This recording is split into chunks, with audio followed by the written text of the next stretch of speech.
Environment Select Committee. I'm Councillor Tom Bennett, and I'm the chair of this committee and chairing this evening's meeting. The event will be live streamed on YouTube via this camera just under the television there. So members of the public and anyone else who wants to watch the meeting remotely is able to do so, and it is also recorded for posterity as well. First, I'd just like to thank everyone for joining us tonight. We've got very good attendance, a number of residents joining, as well as representatives for Thames Water. So thank you for joining us as well this evening. Before we proceed, I just want to remind everyone, make sure your mobiles are on silent, and then we start every meeting, as many of you will know, with 72 seconds silence to remember those who lost their lives in the Grenfell tragedy.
Thank you.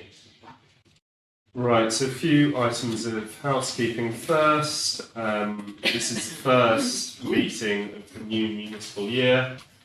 So the committee knows the membership of the committee, which is in the papers, as well as the chair and vice chair, which is myself as chair, and Councillor Whedon Sands as vice chair, who unfortunately isn't with us this evening, but is appointed as vice chair for the 2023-24 municipal year, as agreed at the council meeting on 24th of May. Is that noted by the committee? Yeah. Right. The next item is apologies for absence. We've received apologies for absence from Councillor Whedon Sands. Have we received any other apologies? Okay. Does any member of the committee have a declaration of interest? So I have a declaration of interest which I've declared before as regards the first substantive item on the flood risk working group. So my business does a lot of work within the water industry, and therefore, as I did with the report and previously when we discussed this, I will continue chairing that item, but I won't be asking questions, and I will leave that to other members of the committee, particularly those who were involved in that working group. Next item, is the committee happy for me to sign off the minutes? The minutes which were circulated before the meeting, the previous meeting. Is that all agreed? Yeah.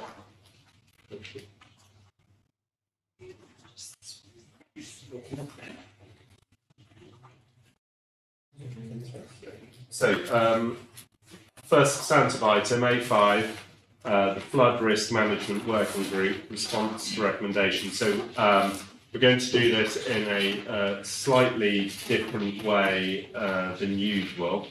We're going to allow the lead member who's just joined us and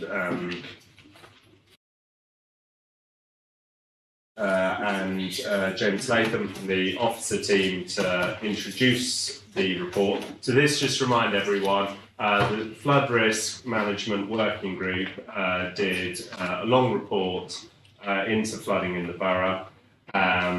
produced that report with several recommendations which this committee approved. We've now had the responses to those recommendations, and some of those recommendations were for the council, some were for Thames Water. We've had the responses, so this is now our time, our opportunity to scrutinise those responses. So we're going to allow lead member and Mr. Latham to present their side of it. We'll allow Thames Water to present. What timings do we have available for each group? Do we have a set amount of time? I think it's 3 minutes. Yeah, so up to 3 minutes for our guest from Thames Water to make a statement. And then we've also invited members of the working group who aren't on this committee to join us as well. So we'll then have an opportunity to, and we said that we'd allow the residents group, they're going to ask questions later. We'll have an opportunity to ask questions, then we'll invite residents group to make a statement and ask any further questions that they wish to ask. And we'll also open it up to the floor for anyone who's joined us who would like to ask questions. So over to you. Thank you, Chair, and apologies for my traffic-related tardiness. Firstly, I really want to just thank the working group for bringing together sort of these recommendations for us and for Thames Water. It's unfortunate the circumstance under which we had to do this piece of work, but I think that the recommendations that are put forward here tonight are things that we can bring forward, at least, but the vast majority, and hopefully Thames Water agree. We will be seeing ever more changing weather patterns across the United Kingdom, across the globe. It sort of has certainly emboldened our fight against climate change, accepting as we are just a tiny constituent part of that wider global piece. But really, what I have sort of taken away from this report is that we do need to get on with these recommendations. Time is not something that we are fortunate enough to have too much of. And so really, I want to thank sort of James for being able to sort of plan our approach for the years ahead and make sure that we are sort of that much more resilient in dealing with these weather events, and make sure really that our residents are safe in their homes, because fundamentally that's what we're trying to do here. So James has definitely more technical knowledge on this than I do, and perhaps you want to sort of set out how you see it as well. Yeah, just for reference, I'm James Latham, I'm the Principal Flood and Water Management Officer at the Council.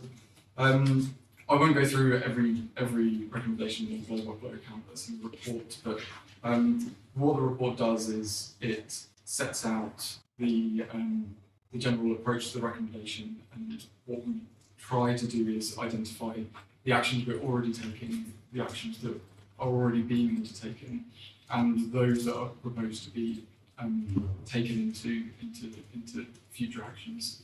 I just want to note that the Council has a duty to update its local flood risk management strategy as soon as possible. The proposal is for it to be updated this year, by the end of the year. And a lot of the specifics in these recommendations that deal with the medium term, the immediate, will be absorbed into that strategy, so we can be clear what's happening. That will obviously come to this committee, and I propose at the end of the note that we'll cross-reference the recommendations of this report. I think it's important to note where we have undertaken works. It pulls together many different areas of the council.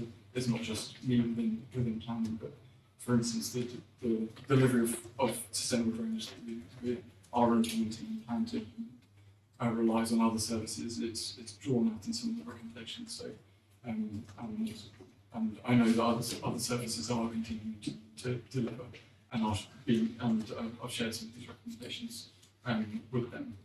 There are only a couple of recommendations where we have either suggested that parts have been completed already, or parts may need to be not necessarily amended, but in the principle of the recommendation is accepted, but potentially the wording specifically may not be that relevant. Specifically, in that recommendation relating to the council's position with Ofwat, so recommendation 13, I just noting there what relationship the council could have and where we would put representations to Ofwat. But yes, as the leader said, generally the recommendations are accepted and assess out where they're directed towards the council's leadership. I should also just add, James, is that in my role on London Councils, Kensington and Chelsea is playing a very active role in the surface flooding working group across London. I know James attends those meetings as well. So we are recognising that this is not just a borough by borough approach. We do have to have a London-wide approach. We can't simply solve it in one borough and push the problem next door. We don't know where the next flood might hit. So just to say that work is ongoing as well. Thank you very much. And our guest from Thames Water, could you introduce yourselves and then make a short statement as well? Thank you. I'm Alex Nixon. I'm Head of Partnerships and Catchment Management at Thames Water. I'm Graham Castleman. I'm the wastewater planning lead for London. Mike Benji, the engagement manager for London. We can't hear you. Oh, sorry. Hear anything. I will project more. Apologies. So please. We broadly welcome the report. And we thank the committee for its work. We were particularly pleased to see the emphasis on collaboration in the report, just as Councillor Kamali touched on. There is no silver bullet solution to flash flooding. There is no single solution that will make it go away, and we can only deliver substantive reduction in the risk by working together. We know the impact that the floods had on your residents, our customers, and we are taking action to protect those customers who are at highest risk. And I think the storms brought a much needed focus on the risk of flash flooding, and I'm very pleased, as Councillor Kamali indicated, that there has been a London level response to that risk. We've recognised a solution in one borough might lie in another borough, and it's only by this collaborative working across borough boundaries, particularly at the catchment level, we're going to be able to get that scale of solution that will meaningfully impact on the level of risk. Since the publication of the report, we have published our drainage and wastewater management plan, and that sets out both the scale of the risk, but also the scale of investment necessary. We looked at the impact of climate change and population growth on our networks and our systems for the next 25 years, and we estimate of the order of £32 billion worth of investment, not necessarily by water companies or water company customers, needs to be made, and of that, the vast majority, nearly 20 billion, needs to be spent on managing flooding. I would like to say that increasing sewer capacity does have a role to play in managing this risk, but it is only part of the solution. And actually, as we've learned from many international examples, and cities have been even more adversely affected than London, managing the surface water on the surface is the key thrust of the plan, and it then needs to be complemented by tactical increases in capacity. I'm very happy now to take your questions. Thank you. Thank you very much. So the flood working group, as I say, we joined, I think, by all the members this evening. It was chaired by Councillor Dorian. So, Councillor Dorian, would you like to start us off? Questions? Yes, I can. Thank you, Chair. Thank you very much for your response as well. Forgive my voice is slightly hoarse. About sewer capacity, you touched on that. I think my view certainly has been, fellow members of the working group will share their own views, that yes, there is a limit to how many tunnels we want to build on the line. We keep putting more and more wastewater in. I think we should actually not be the sole emphasis of any plan.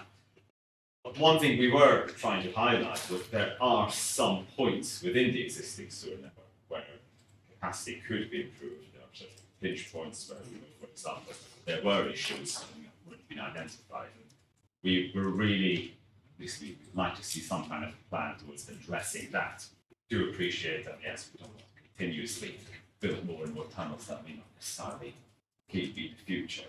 So I think it would be useful to understand more about what your plans are to address the capacity in the existing sewer system.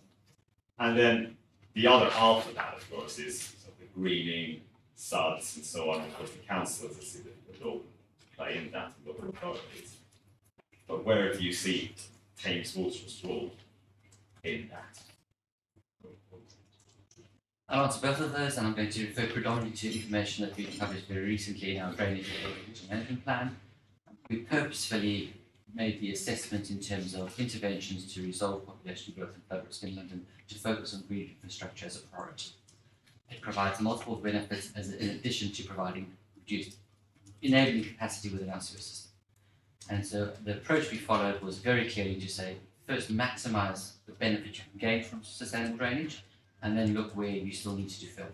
There are parts of London where you can probably get 95% of the way to just green engineering, sustainable drainage, which we're promoting as that's the way forward. A large part of London you can't do that, and then you would need to upsize pumps as well. So it's a tiered approach in terms of assess the requirement. It's not necessarily a tiered approach in terms of delivery. The delivery is a bit more irregular because certain schemes, certain locations provide high risk reduction for lower costs. You do those earlier on because you have more residents and more customers quickly, and other elements have a lower buffering friction, so you do them more later on, just to spread your investment evenly over the period. So we are determined that our approach is clearly a green first approach for the whole of London. It will promote sustainable drainage. It is about 7,000 hectares of green space across the whole of London. That is by far more than any of the other megacities in the world. It is a highly ambitious, highly proactive approach in terms of drainage capacity. Thereafter, there is a noticeable amount of pipe capacity which is required. For across London, it's roughly about 5 million. Sorry, cubic storage. apologies. Just I think a couple of people are struggling. It's the fault of the setup. It's still not fault. Yeah, if you can speak a bit louder. I'll try. Yeah, It's about across London. It's about 5 million cubic meters of storage. So that's call it 4 times the size of the Thames Tidal Tunnel being constructed. 3.5, 4 times that size. Actually big. In terms of the role that the water company would like to play, we recognise that delivering 7,000 hectares of suds over the next 25 years would not be done through conventional channels. Also not be done through local authority partners entirely.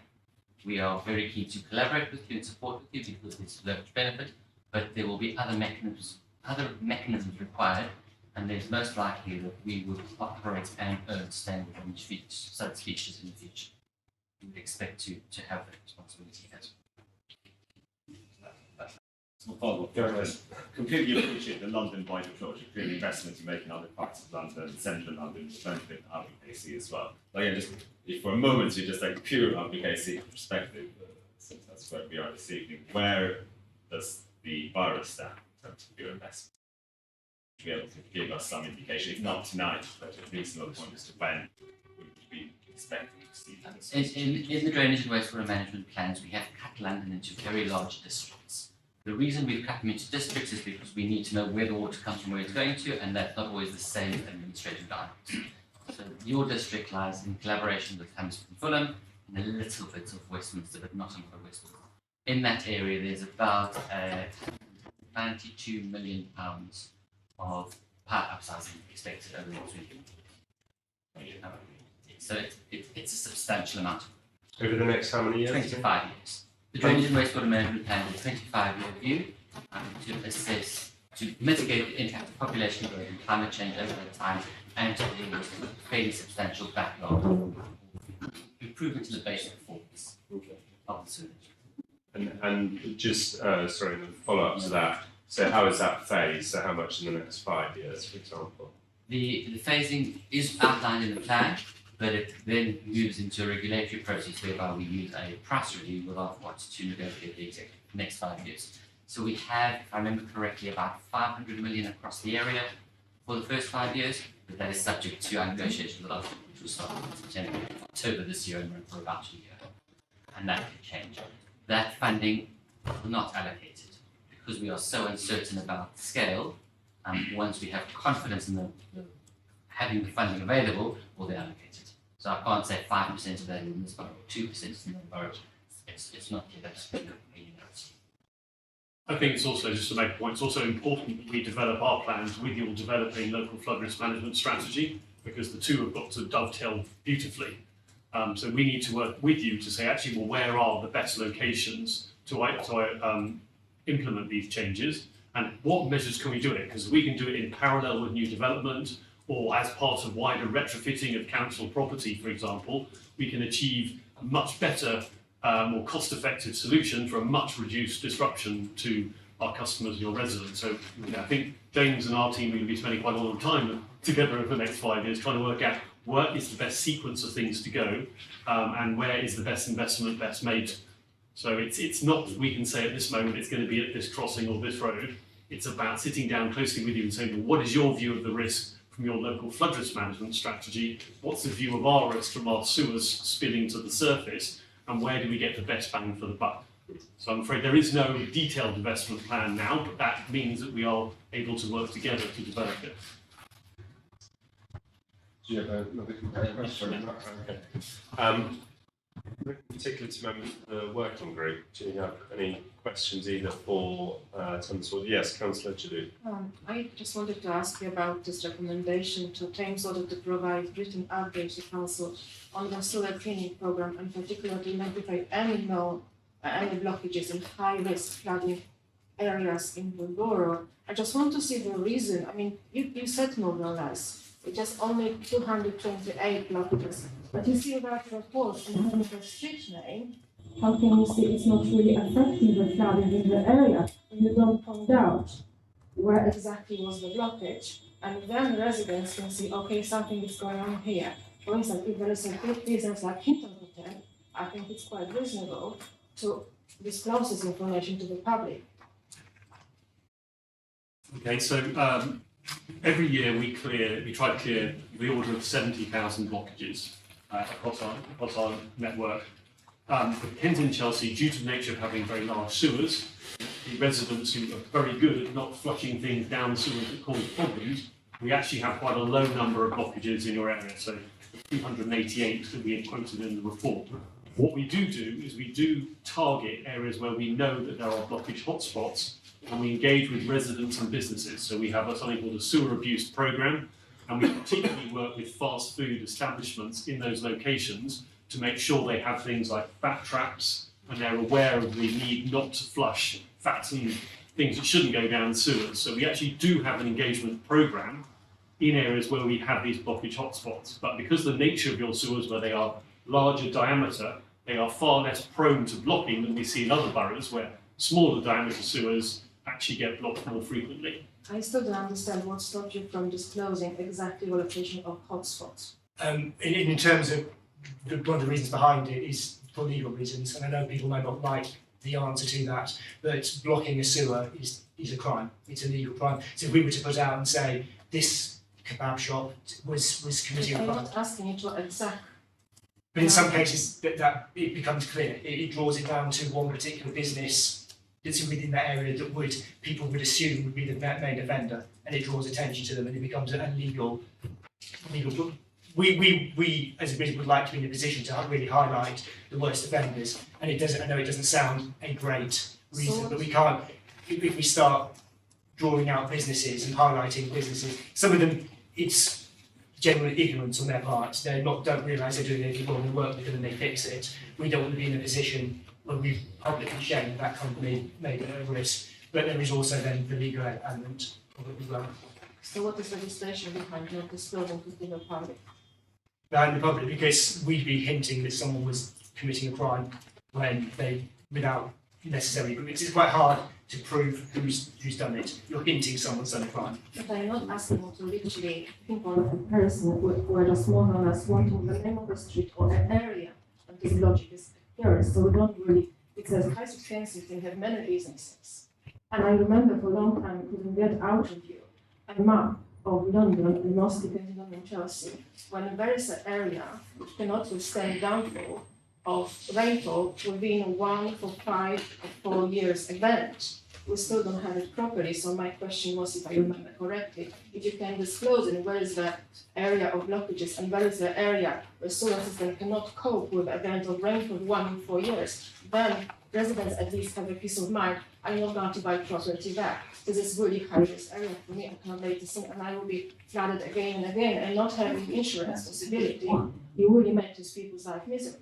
So that, I suppose that goes beyond the blockages issue to, is there sort of a map of likelihoods of flooding? We provided the council at the request of one of the last meetings in map Sorry, we can't hear. Oh, If you speak, you're all back to us. We can't hear a word you're Sorry. saying. Sorry, Any yeah, of it's the- not, it's a difficulty of the setup. We don't normally have so many people around the table. So, At the request of sorry, the council last If you time, move your chair this way, yeah.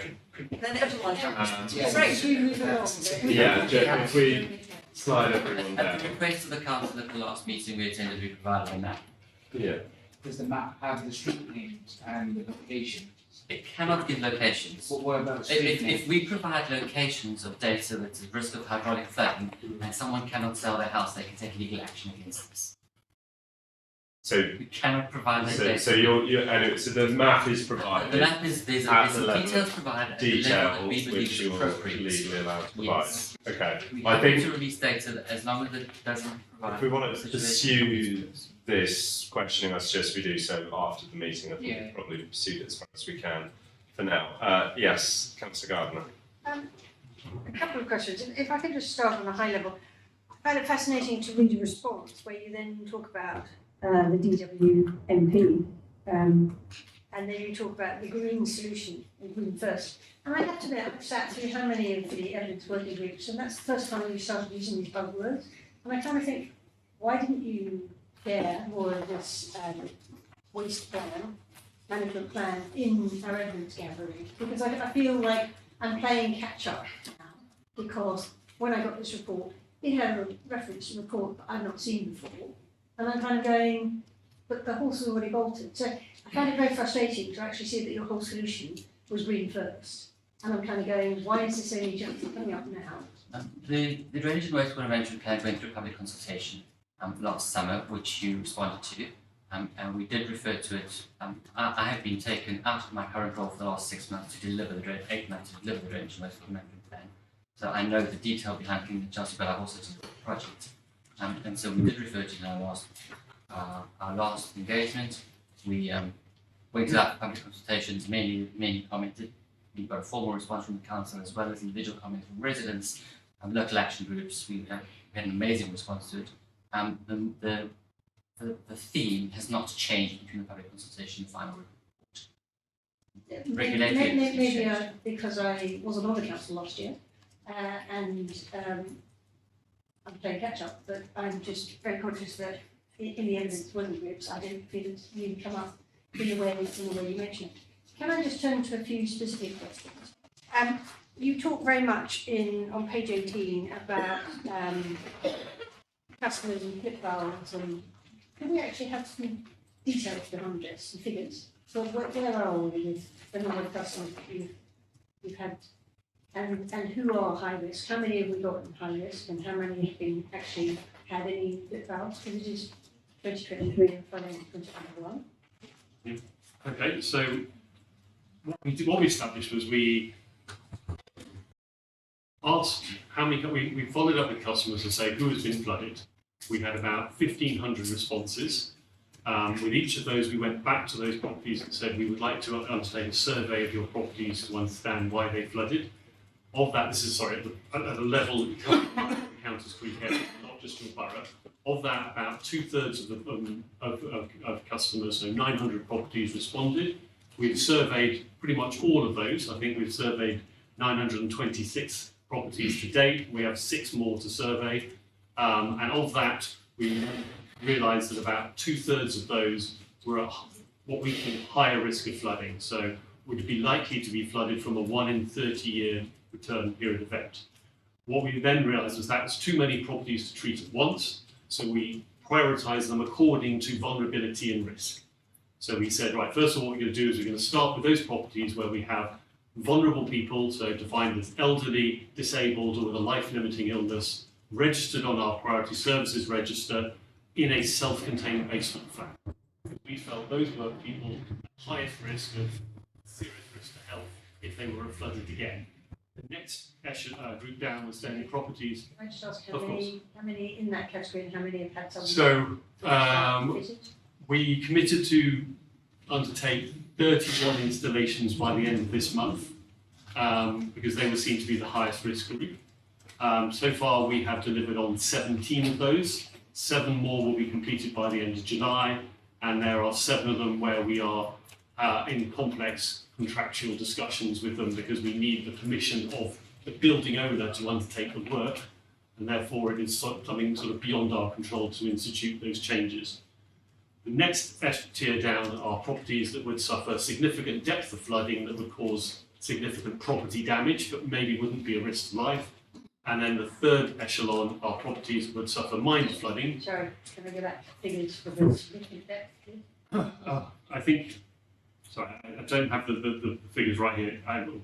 Please let me come back to you with the exact figures, but it's of the order of about 146 properties in that next echelon tier. And what's your expectation of action for that? So we expect to have those done by the end of this year. I'm sorry, then the next one. And then the last grouping are ones that might be flooded, but not to any significant depth. And there are about 340 of those. And then there's a final cohort who are properties that are not at risk of a 1 in 30 storm, which will be forming part of the business plan that we will be submitting to Ofwat in 2024. Sorry, can I go back to the maybe flooded to, sorry, I'm not. Tier 3. Thank you. Yeah. Yes. Of the 342, what's your timetable for them? We're working on the delivery programme of those because we want to work through the 2 priority cohorts first. And because of the uncertainty in the time working with those, we don't have a firm date on that, but we plan to do those between now and the start of the next business planning period. Which, sorry, is So it would be 1st of April 2025. 25, Yes. not 24. So we submit our plan in October this year to Ofwat. It takes them 18 months to consult on it. There's a bit of going back and forth on the process, and then it is decided and we get the money on the 1st of April 2025. So what happens in 24? Because that whole timeline that you've given That's is- where we will be working on those tier 3 properties. So tier 1 and tier 2 we hope to get done this year. Sorry, you said subject tier to- 1 and 2 this year, yes? Yeah, tier 3 will then be in the remaining year period up to 2025, and then from 2025 onwards, we will deal with those at a lower risk than 1 in 30. So essentially, tier 3 could be dealt with during 2024 or could be in 25. Depending on how progress goes. Yes, what we need to do is we need to prioritise within that group because there's still a large number of properties there. So, given that that is, so the flooding was 2021, and that's particularly 4 years hence. Yeah. What can those residents do in between now? Because you've already identified them in tiers 2 and 3. What can they do to help themselves? I mean, we are delivering at the best rate we think we can. So we can't accelerate the programme anymore. We've prioritised it in order to ensure those at highest risk are treated first. People are able to install their own devices if they so wish. We cannot prevent people installing things on their own network. And we are looking at other ways to increase our delivery capacity for those tier 3. We see look at other options. But right now our priority is working on those 146 properties that are at highest risk. Yes, while we're on the subject, have you given any advice to those who are not likely to reach until next year or thereafter about what they should be doing in the meantime? Yes, so we've held 2 drop-in meetings with customers where we were able to explain where they sat in the delivery process, why we made that decision. We provided them with a survey of their property, and we provided advice as to things you could do, like putting liquid rolls and various other things that would would stop floodwater entering the property. But these were what drop-in sessions of some drop-in meetings. I mean, it can only have met a fairly limited number of people. Would it not make sense for you to send advice directly to all the others you're not likely to get to in the future? Yeah, so we're part of a campaign that the Mayor is leading on this summer to actually do a leaflet drop to 46,000 basement properties in London, advising people what they can do before, during and after a storm to manage flood risk. Because we're aware that there is probably significantly more properties that were affected than have been reported to us or to yourselves. Which brings me on to my next question is what assessment have you made of the number of high risk or high and medium risk properties who have not responded to the survey and therefore you would not be contacted? So We have, as I said, there were 1,500 properties that reported flooding, and only 900 of those took up the offer of a survey. We have tried 3 to 4 times for each of those unsurveyed properties to go back to them to encourage them to get a survey. So we've done door knocking, we've done leafleting, we've done emails, we've done phone messages, text messages. We reached a point where we needed to progress with the programme for delivering for those who had taken up the offer of the survey, because part of what we need to understand when we survey a property is what is the impact of the measures we install on that property on the wider street. And we couldn't hold back not fixing properties that had been surveyed for those customers that hadn't then come back to us. No, I can understand that, but I'm a bit worried about these 600 as if you have just not replied. Have you any indication of why they've not replied? Are they elderly people who don't know what to do, or absentee landlords with tenants who don't think it's their business, or what? We do not know the exact breakdown of reasons for it. We suspect a number of people have installed their own measures. We do suspect a number of them are landlords who simply moved on to a new set of tenants and don't want to take anything further. We feel we've worked with borough officers across all the boroughs to say, is there any way you can reach these people? Do you have any outlet like newsletters or surgeries run by councillors in order to try and reach these people? We've worked with the Citizens Advice Bureau. We've worked through mosques and churches to try and reach people. But we reached the point where we were spending a lot of resources chasing people who we were getting diminishing returns. And we felt it was better to focus on the programme with those who engaged with us and were able to, so we could start actually delivering for them. It's worrying about the landlords just getting new tenants not doing anything. And I think you need to give more thought to what can be done about that. There's a sort of magic about flips. Everybody thinks they're a golden, an instant solution. And you say you give each household you've surveyed an explanation of why you're not doing things. Yes. This doesn't really deal with the problem of people saying, well, my neighbour has one, why haven't I? And as far as I know, there's still no sort of general transparency about the circumstances in which you would and wouldn't put flips in, and the steps that you look at and the various insiderata that you take into account. And I think this is going to continue to cause a PR problem. I mean, we've certainly heard people saying, well, I'm obviously due a flip because my neighbour had one and somebody in a worse situation, blah, blah. Have you thought of any measures to deal with this, perhaps producing some guidance on when flips are, general guidance? I mean, obviously, you can't deal with individual properties, explaining when flips may or may not be appropriate. No, I think it was a very useful recommendation. I don't think we hadn't realised the consternation this was causing. So effectively what we do is we undertake what we call a self-flooding risk assessment. So we look at what is the storage capacity in the property's internal drainage network and its sewer connection. So how much space is there before water would flood out into the property? And then we look at how much water is trying to run off the property from its roof and its hard paving.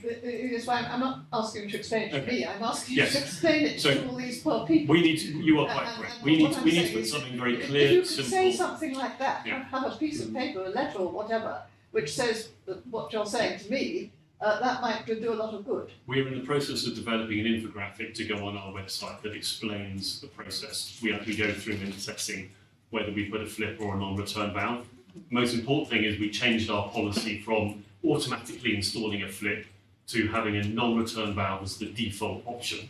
Yeah. They both provide the same level of protection from the sewer water trying to enter property from the sewer. And that's the most important thing to get across. We only need to install a flip where there is more water trying to leave the property that can fit in its sewer connection. Well, if you could make that clear to people, I think it would help a lot. Thank you. Thank you, Chair. Questions? Yes, Councillor Thank you, Chairman. Mr. Dixon, I did ask you this question about prevention and indication by Met Office. We did answer.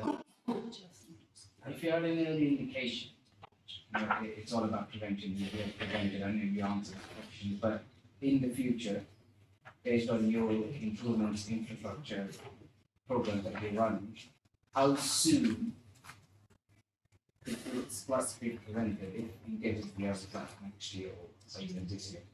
How soon could you prevent that? And if you have had an early indication by Met Office or other departments such as, I don't know, something to do with weather or.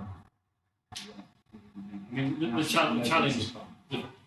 the challenge is if we would have another one in 100 and whatever years, Well, so I understand that, we because would of have climate something again. change, we could have it next year, or we could have it this year. So, So yeah, we will, there is no magic point at which we can say we are resilient from this point onwards. What we will do is we will keep adding to the network, we will keep working with partners to put in SUDs, we will keep trying to identify properties at high risk of flooding and to put in anti-sewer flooding devices, and we will cumulatively build resilience. There is no magic point in time where we can say, at this point we will be resilient. Now, I think what we need to do, one of our sort of latest thinking is, we need to look at what is the volume of water in the Counters Creek catchment that we need to manage.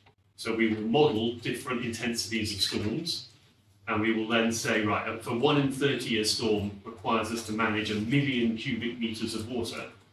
We will work with the boroughs in Counters Creek to say, well, what is the best mix of solutions, taking the steer from our drainage and wastewater management plan, to deliver that, because we will have to accept that we will not get all of that money up front, because that is many billions of investment.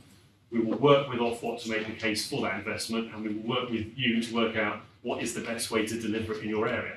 But I think one of the things that the drainage and wastewater management plan raises is, how does society want to pay for a flood resilience that we have never had before? Okay, so if we want if we're talking about £20 billion investment in London, it can't all be borne on the back of Thames Water customers and our shareholders. We're talking about a level of investment that was never built into the system, and we need to have a societal debate about what is the best way of paying for that. And I think that's something that I hope our DWP is going to provoke. So just to add, because I know I sort of wasn't asking any questions, but I think it's partially contained within Councillor Retta's question.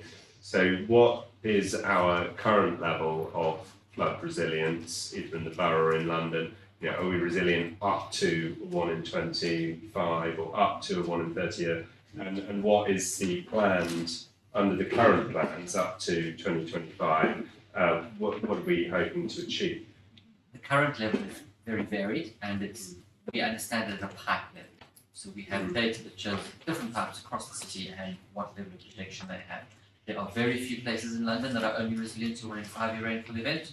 That's just the history of the system. There are places that are 1 in 30, 1 in 35 rainfall event does occur, and they observe no flooding. It's a very mixed bag. What we did is, as part of the evidence after our previous visit here, provided data where there are areas showing in your borough showing where flood resilience is really low. I think it was a 1 in 5 that we were asked to do, and we provided that to you, but they're very few, very far between.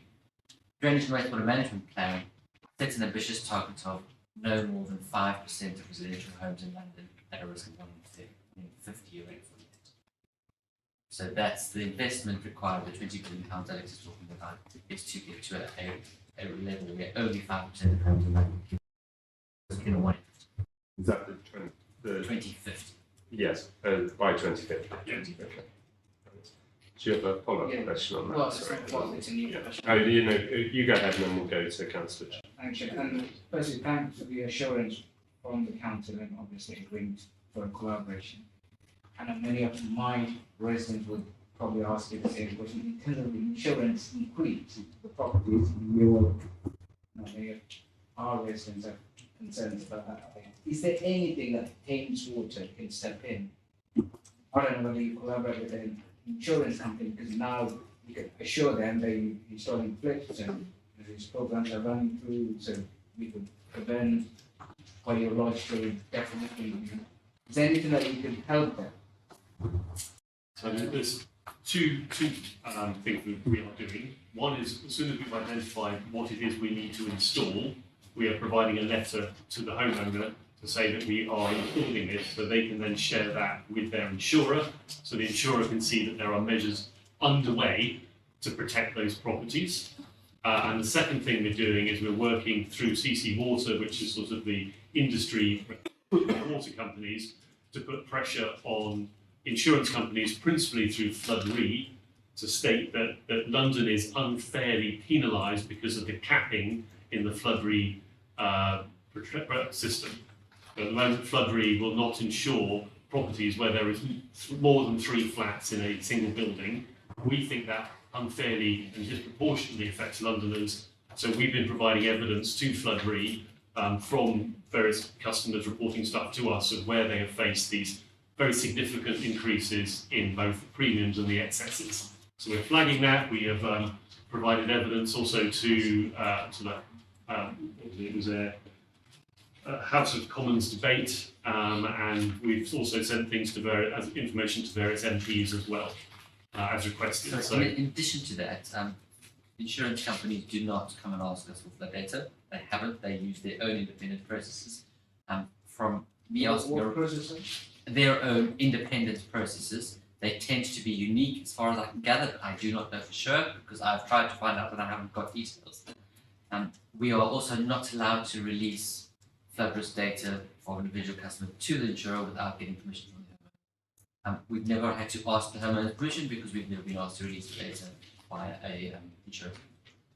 But I understand, thanks for doing that. I know obviously you might solve a few problems that residents are facing, but is there anything that you can actually speak to the actual insurers? I understand you might not have to disclose the details data, but sort of assurance that you can, give them more. So they're aware of plans to make the area. I've spoken to the head of Flood Re, and told them that about the pain that Londoners are feeling, and the disproportionate impact that the Flood Re policy has on Londoners. And the basic response was, well, we've set our 5-year business plan, and therefore we're locked into that for the moment. And that's why we're lobbying government through different channels to try and get the next 5-year process changed. But Flood Re have clearly indicated that they need to start to withdraw from the market too.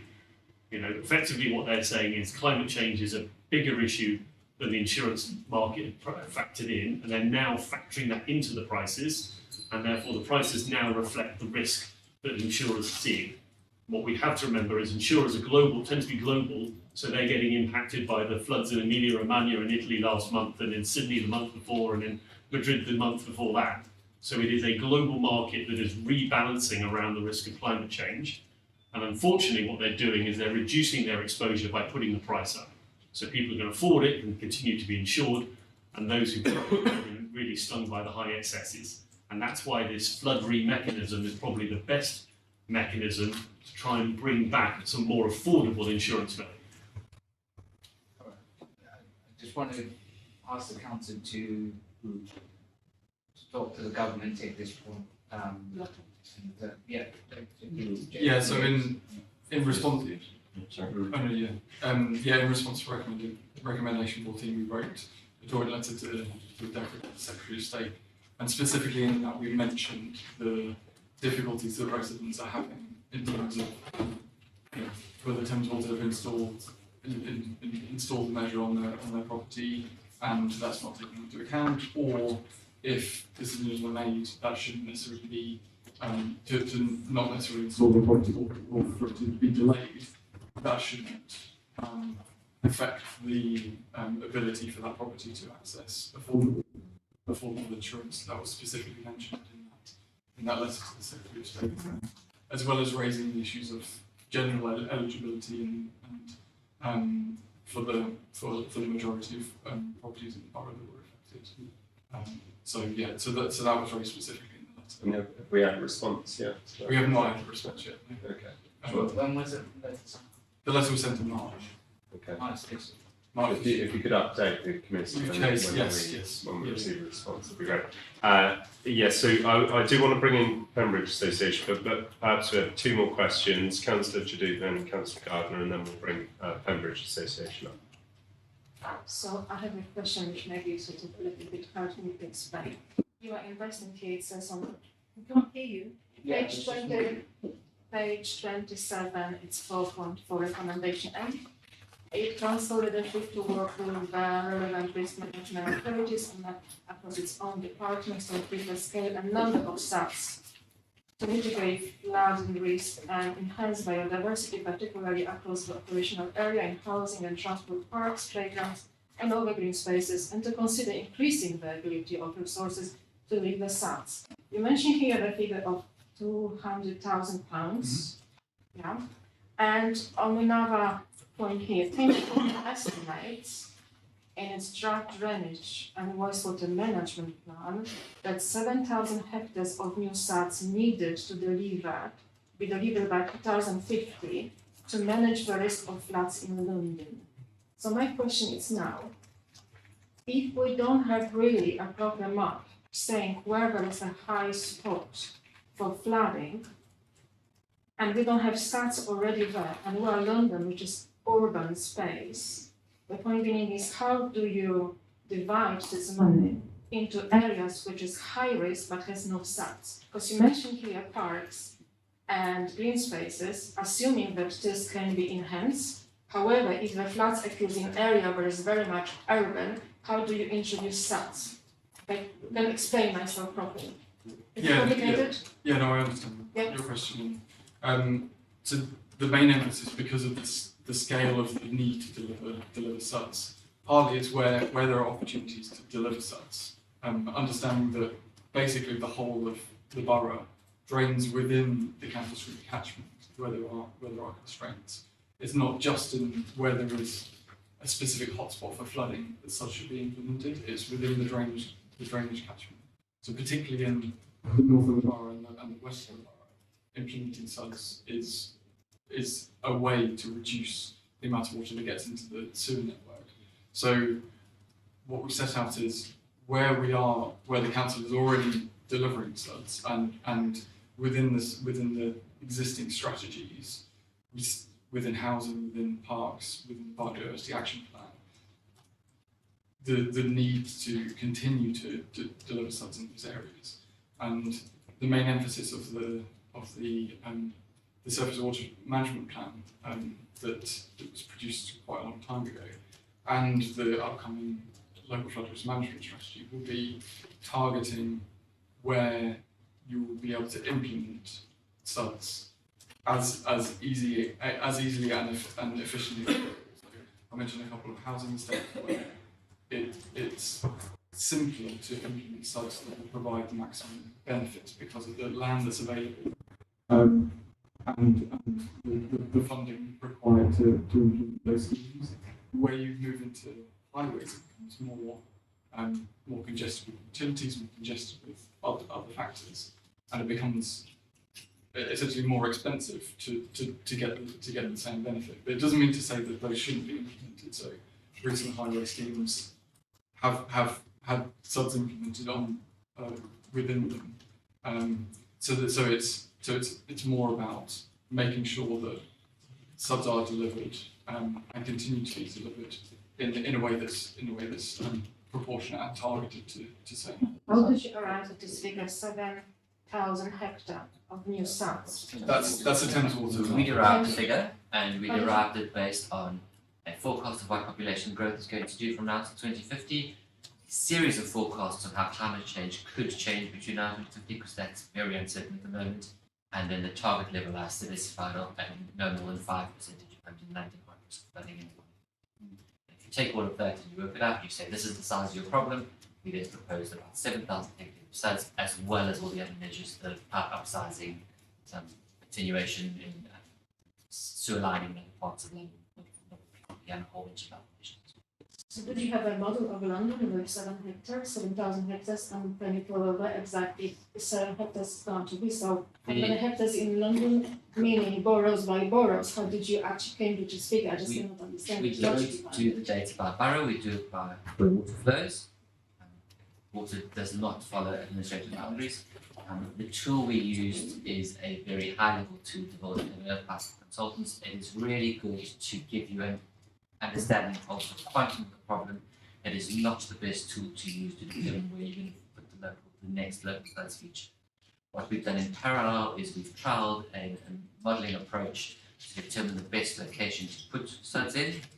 It's been trialled in 6 months, and it works really well.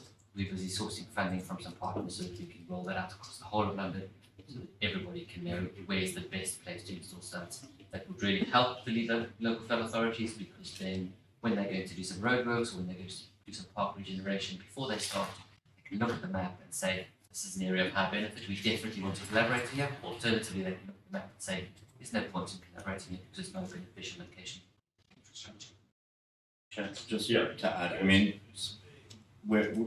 as stated, we've already implemented a number of studs across the borough in some of our new amazing spaces, such as Chelsea Green, and we'll be doing in Bute Street as well. We also have some just recently in St Helens Gardens. But they don't come for free. We have to maintain these studs. We have to make sure that the planting is appropriate. We have to manage the ongoing maintenance of them.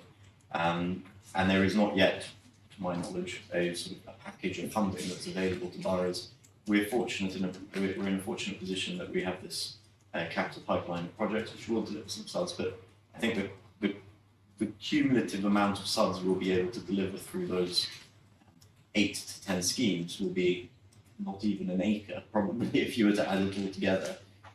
Where we are also looking at things that we can do on more of a routine basis is looking at the curb heights of some of our roads, because obviously they come for renewal from time to time, but once set a few inches higher, you're not making a huge amount of difference, but you are at least able to hold some of that water on the carriageway rather than spilling over into people's homes. But probably our more powerful tool, again, it will take time, but our more powerful tool is through planning. I mean, certainly when I got my planning permission recently, I had to install an additional water bowser to hold rainwater coming off of my roof as part of the condition of planning. So I think SUDs are fantastic, but they're not something we're going to be able to apply on every single pavement across the borough. It's A, because of space, B, because of price, but also the ongoing revenue costs that would mean to the council. Am I right in saying, is there some funding available for homeowners to encourage them to change their their gardens into sort of mini SUDs to use permeable paving? There's no funding currently available for that. Someone was mentioning that maybe it's something maybe being discussed. Trial being proposed for Brent and Harrow, but they've self-funded it. Yeah, I suppose they're still developing it. It's very. The trouble is, it then encourages people to turn it into paving to then turn it back in to get the funding. Anyway, because Councillor the time is getting on, I want to bring in Pembridge Association. So Councillor Gardner, one question from Councillor Burns, and I'm going to bring in Pembridge Association. Go ahead. You talk about the fact that you can't stop customers from installing their own flips or non-return valves, but you request they only when they do so. How do you request, and what's the process? And is it possible to have a publicly accessible website where somebody can look at it and go, actually, all my street bar me has got one, therefore I may choose to do one privately. I mean, can we understand the process, and have we thought about the next step? So we have a map of where we know the flips are installed. So both flips that we've installed or ones that we've observed when we've been working in the streets, and we think that is we're trying to work out now, is that something we can make public, or at least something we can share with borough officers to make sure that we're all working from a central database. The actual mechanism for getting people's reporting, there's no sort of forceful mechanism we can do other than appeal to people's better nature in the fact that a flip is a very good protection of personal property, but if we're not counting the incremental increase in the number of flips, cumulatively they can start to transfer risk to other areas. So what we need to do is continue to work with boroughs, continue as we do our street operations to make observations of flips. You know, we're out in the streets all the time doing lots and lots of work.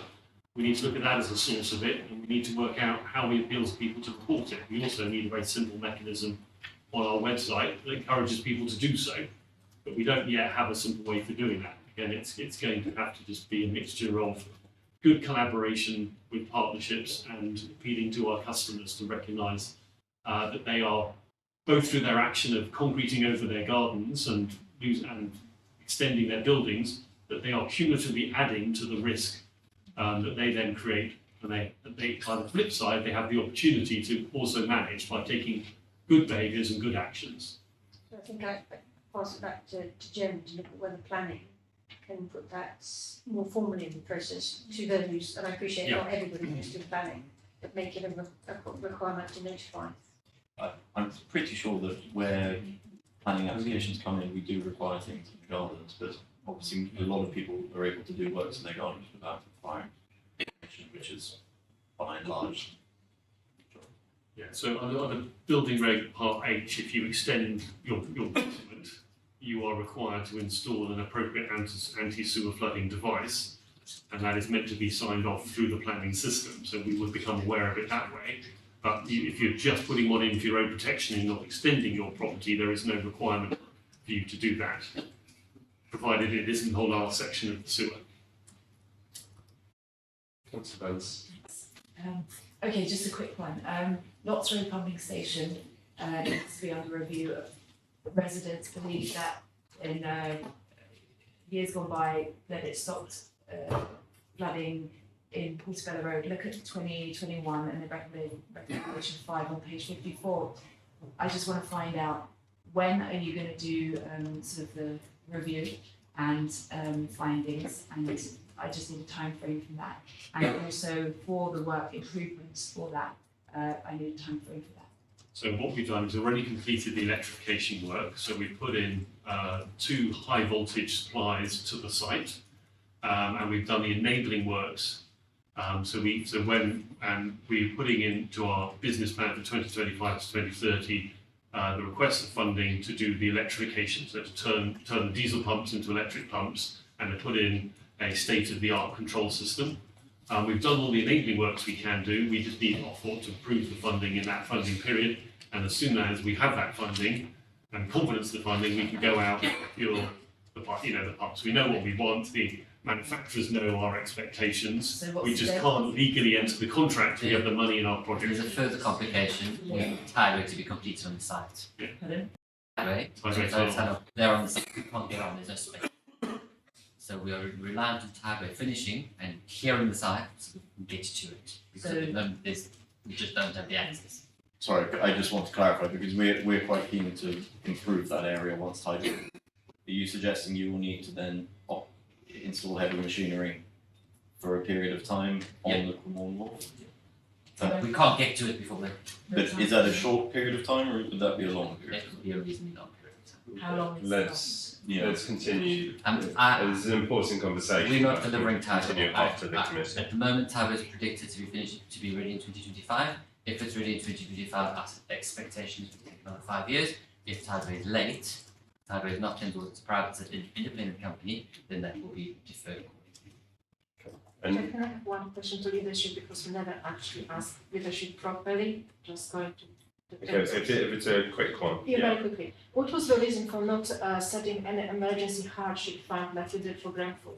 I mean, we heard in our working group residents who've been really flooding royally. I hear from one lady that council tax being collected, and obviously they couldn't escape temporary accommodation, and even our house owners, leaseholders, what is the help for them if you live on the council property? Becoming a long one. Why didn't you set one like a Grenfell you did? To help people with emotional trauma and a little bit towards. I think, Councillor Taylor, whilst I understand the ask of the hardship fund, I think we're conflating some slightly different circumstances there. I'm happy to talk to the lead member for finance about having a sort of a reserve or some sort of a contingency for an eventuality of this nature. but I think that the two items were clearly different in nature. So I will take that away to the amendment for finance, but yeah, I don't know better else, but thank you, James.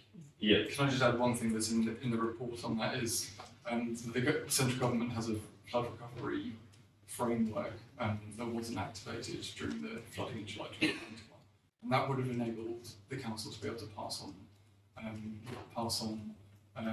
council tax reductions and other methods, but that wasn't activated by central government, so that's just something. Jake, you requested it. I think you and Berkhamston Fulham wrote to definitely requesting it, or the GLA wrote to requesting it. So it was proactive activity in London to make sure there's a central government. From central government. No, it's on a case by case basis, depending on each severity of event. Yeah. Okay. Now, well, thank you very much. So, are we joined by Fiona Fleming-Brown? No. Ms. Fleming-Brown, please come and join us. Ms. Fleming-Brown is representing the Pembridge Association, who have been whose members have been significantly affected by flooding. And if you're happy to start with a short statement, and then if you have any questions for either for Thames Water or for RBKC, then please ask. Thank you.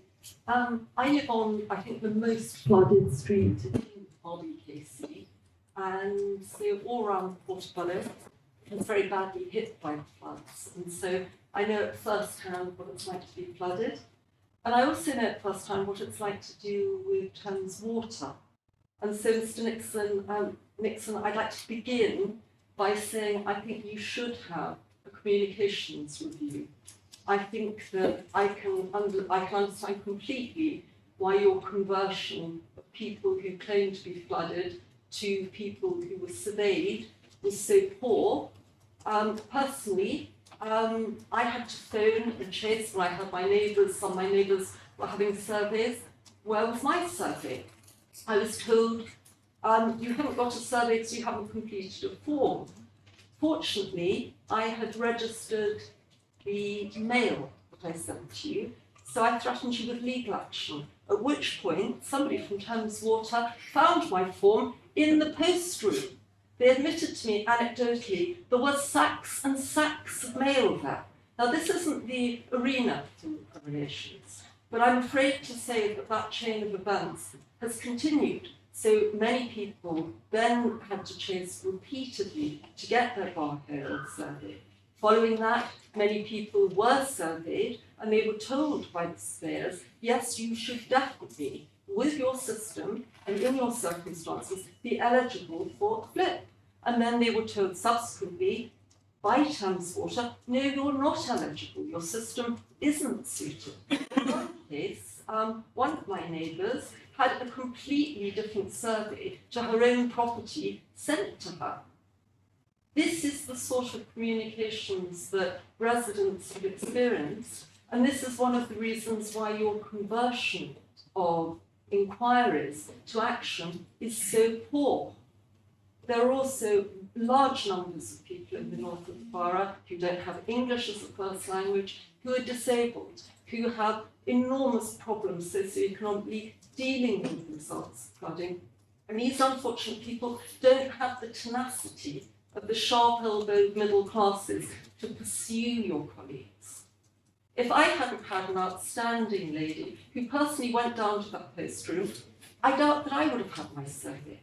But that's something for you to look into. I have a small flood group for my neighbours of 50 people. And of those 50 people, I think probably 5 of them have had an easy, transparent and speedy service for you. That is a very poor sketch. It's a small sort of photograph of what's happened, but it's poor. But what I would like to say is regarding flips. So in 2007, my property wasn't flooded. My neighbour's property was. She was fitted with a flip.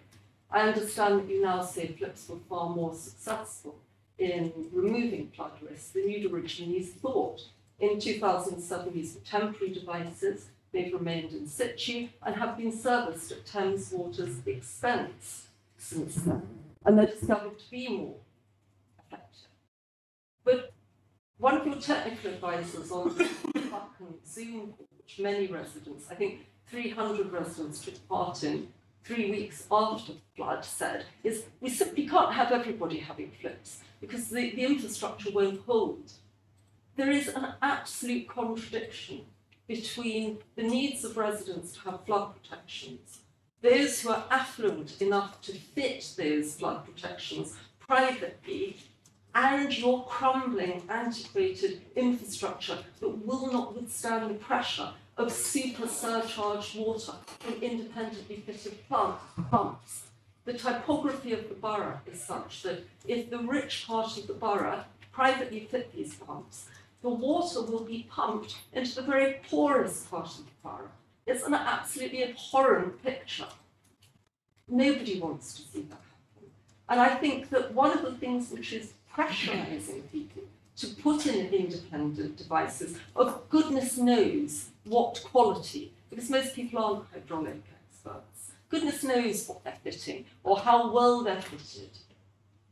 One of the real problems with this is you won't know where they are. It's not enough to have this honesty box approach. If Thames Water were actually living up to its customers' expectation and fitting these devices as they did in 2007, we wouldn't be having this scenario. It's absolutely unacceptable that we have a situation where wealthy people can buy flood defences which may impact their neighbours. And we have to wait years and years to discover whether or not we qualify. And I do think that there is something very wrong with your eligibility criteria, because actually, if it's contaminated water, the key issue isn't whether it's 6 inches deep or 1 inch deep. If it's contaminated water, it's A, dangerous, and secondly, it wipes out the value of everything in a property. And in insurance terms, it makes absolutely no difference whether you've been flooded to a great depth or a very slight depth. You are still a flooded property. I'm very fortunate. I'm able to get insurance cover at 3 times the pre-flood insurance cover. Some of my neighbours are not so fortunate. They are unable to get flood insurance of any type. And when they hear that you have turned them down for any sort of flood resilience, how do you think those people feel? On the one hand, juggling premiums which are 3 times more, facing the risk in some cases of being cut off from their general building insurance by the rest of the house, unable to access anything from flood-free. I mean, it's an absolutely unsupportable situation. I spoke to my insurance provider, which comes through a very good broker, and they have said, if you have an approved device which Thames Water fits, we will certainly look at your policy and reduce your premiums.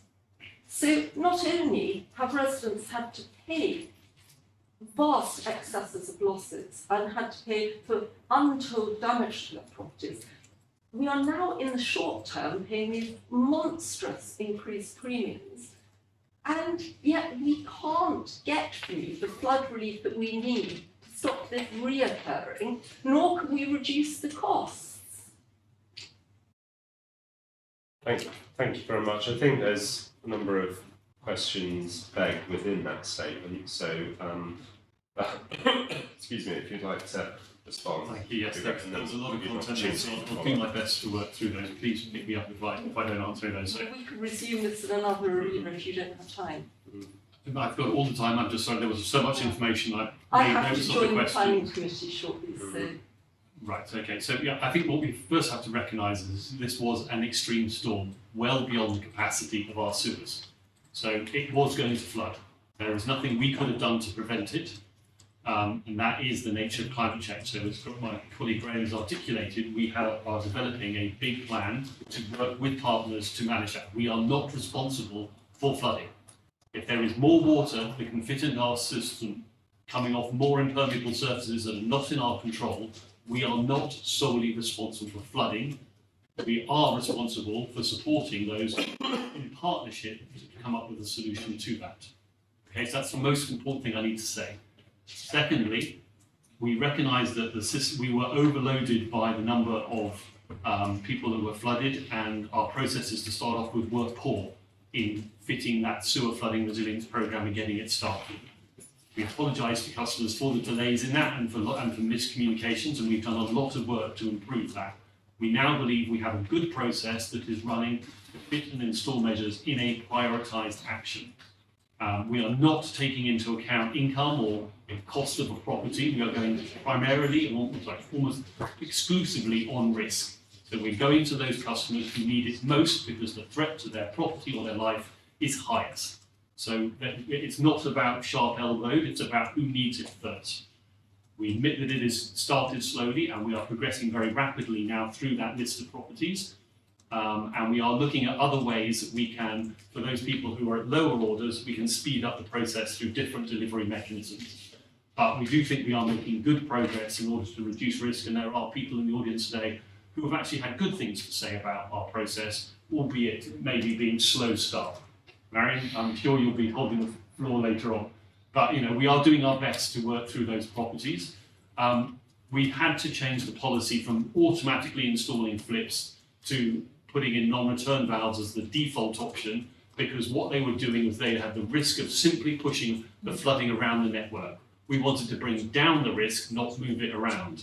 So we have come up with this process of installing a flip as a default, and as I explained to the councillor before, a process of determining NRV is a default, and a process of determining where a flip is appropriate by exception to the property internally flooding from its own flood water if it can't leave through the closed non-return valve. So I think we're making improvements. I agree there were a lot of faults, but we were overwhelmed. But I do think we are making good progress. And if there are areas where we could make further improvements, we are always keen to learn. I'm not sure I covered all your points, but please tell me if there's anything in particular I missed. The insurance point. I mean, the insurance companies will take what they want. I mean, they are overexposed, so they are trying to get us to subsidise their insurance. We can't do that. It's not affordable for us to do that. What we need to do is protect those customers at highest risk. Your customers, your poor customers that you flooded. It's did not perfectly flood you. affordable for us to pay these costs, but not acceptable for you to pay them. Because In any other business, there would be a refusal to pay any dividends until you had actually repaired the damages that you've done. we haven't paid any dividends to our shareholders for 5 years, and you are aware of that. We know that you know that, so please stop bringing that point up. You made it previously. We have not paid any dividends to our shareholders for the past 5 years. Our shareholders recognise they need to be investing in the business, and we have entirely new shareholders who are committed to the long-term investment in our business. So are you paying in the form of debt through private equity? I think we're going slightly beyond the focus of this report and recommendations, but I think there were points brought up about communication, which Yes. perhaps you'd like to speak to. So there was the issue that Fiona said that only 5% of 50 of her neighbours have had a good rapport, a good experience in our installations, and that is, I'm very sad to hear that. I think we have worked very hard to maintain relationships with our customers and through what we understand is an immensely stressful period. We are getting more and more good comments back from people about the quality of the work, the engagement and so on. However, we have struggled to communicate with customers.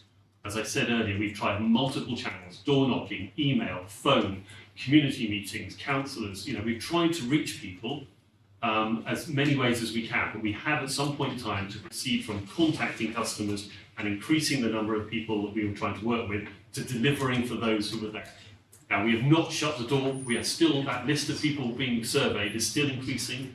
We're still getting people coming onto it. We're working closely with a number of the housing associations to work with them to make sure that they've got residents who haven't reported flooding who need help.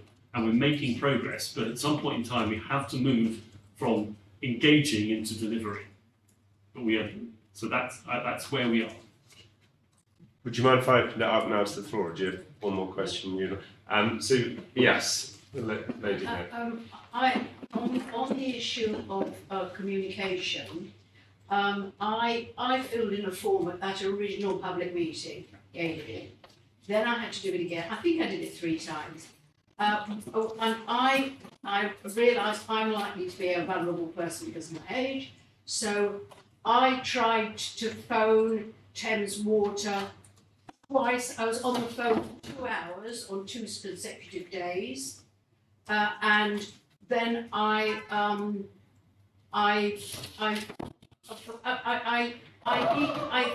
the vulnerable number that you have. It didn't answer. Nobody answered. 2 hours or 2 consecutive days. Nobody answers. And I thought the only what will answer is new customers. And a young man did respond. And he seemed very caring. And he gave me 2 phone numbers. One was a number that was out of order, and the other one was the vulnerable number again.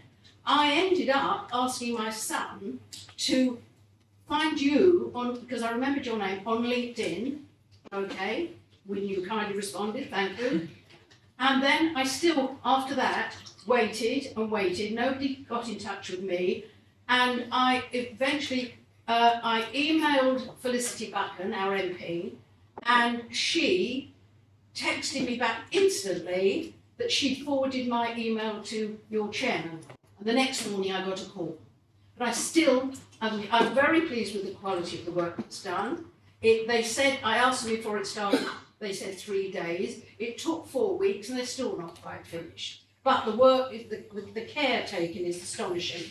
But I think that 90%, I share Fiona's view, 90% of the people who tried to get help can't get through. I still have no place to phone, I've got the name of a mobile number, I think, of a young woman, okay, but she'll disappear in a couple of years if there's ever any problems. There is no way of contacting Thames Water if you are outside the circle. It's impossible. You should try it sometime. But the other thing that should we just pause there and let them respond to that, and then I'll let you ask another question. Do you want me to? Hey. So yes, so apologies for that and the difficulties you've had and that you've probably been told sorry many times. We have to say that as a company, our customer service for some time has been nowhere near good enough. There you go. I won't say it's what you just mouthed, but it's not really good enough, and we're sorry for that. We as a business haven't been for many years where we wanted to be, and our CEO has come in nearly 3 years ago now, and kind of what we are internally calling the turnaround plan, and that which is a kind of an 8-year plan to get us up to a place. Yeah, that's where we want. When I say we're not where we want to be, that's and a key part of that is customer service, getting people to more people available to answer phones and stuff like that. And we are seeing it's not great. I see noticeable decline in customer complaints and things like that. We know we have space to go. We are bringing in more people to answer the phones. I'm having to move desks from my office in Swindon because it's been taken over by more call agents who are coming in. So we are making progress on that. It's definitely not where it should have been. It's still not there, but we are doing it. Fiona is right. That's why you're not hearing back from people. I know lots of people who've been flooded. They don't bother. They can't get help. You won't provide it. You don't pick up the phone. And we're doing our best. We're doing our best to kind of put more people onto the phone. May I make yes. two very brief further comments? Yeah. The issue in Portobello, which I think Fiona mentioned as well again, I'm not talking about them in general, but the sleeping policeman. We have very short blocks of properties, right? Lots and lots of little side roads. Everyone's got a sleeping policeman. That made the flooding so much worse in the street. It probably doubled the levels of damage, right? And I have tried to bring this up several occasions. A sleeping policeman may be fine elsewhere, but where we've got a dip, and we've got lots and lots of little roads, and each one acts as a dam and an aqueduct without water or without walls, it makes everything much worse. And also, and this is not about Thames Water, I discovered a few weeks ago that while I was in alternative accommodation and paying in the borough, paying the council tax there, I was simultaneously being charged in my flat, which was totally destroyed by this flood. Okay, and the amount of work and disbelief and aggravation, and I've been told lies. They're trying to. One department is trying to blame the next department, and in the end, I mean, how much work is somebody in my position supposed to put in so that I'm not double charged for council tax? If the boot was on the other foot, you know, they summons me if I owed them a couple of months rent. This is 17 months. It's a couple of £1,000, and to many people, that is the money they eat on these days. Yeah. So it's outrageous. if our guest from Thames could respond to the first point. Yeah. That is the council. That's the council. council. Second point. And the valuation. Yes, so I mean, historically, we have put in a number of speed bumps around the borough. Predominantly, that's because of speeding. I'm aware that, you know, the risk for life from a vehicle going over 30 is I believe 4 times greater than doing 20. So we are obviously trying to balance safety on our roads, but also, of course, as you raised now, the risk of flooding. So, as I was whispering to James earlier, we do need to talk more to our highways team to make sure that where we're making interventions on our streets, we are thinking about these other elements. I'm not saying we can lift out every speed bump, because I'm sure they're there predominantly for good reason. Put little small pipes inside them or something. The roadway for us, that facility exists. Yeah. So there's a variety of technologies that have come through, especially around asphalt, things like that we can look at. And that's exactly what we've been talking about, is what we can do there. On the council tax point, I'm at first I've heard about it, Marion. So let me talk to it can't the just council. be me. I'm the only one who talks about it. Yeah, let me talk to the council tax team as well. I can And if really we can get that here, linked. I made inquiries and they were funded only £4,000 for this period.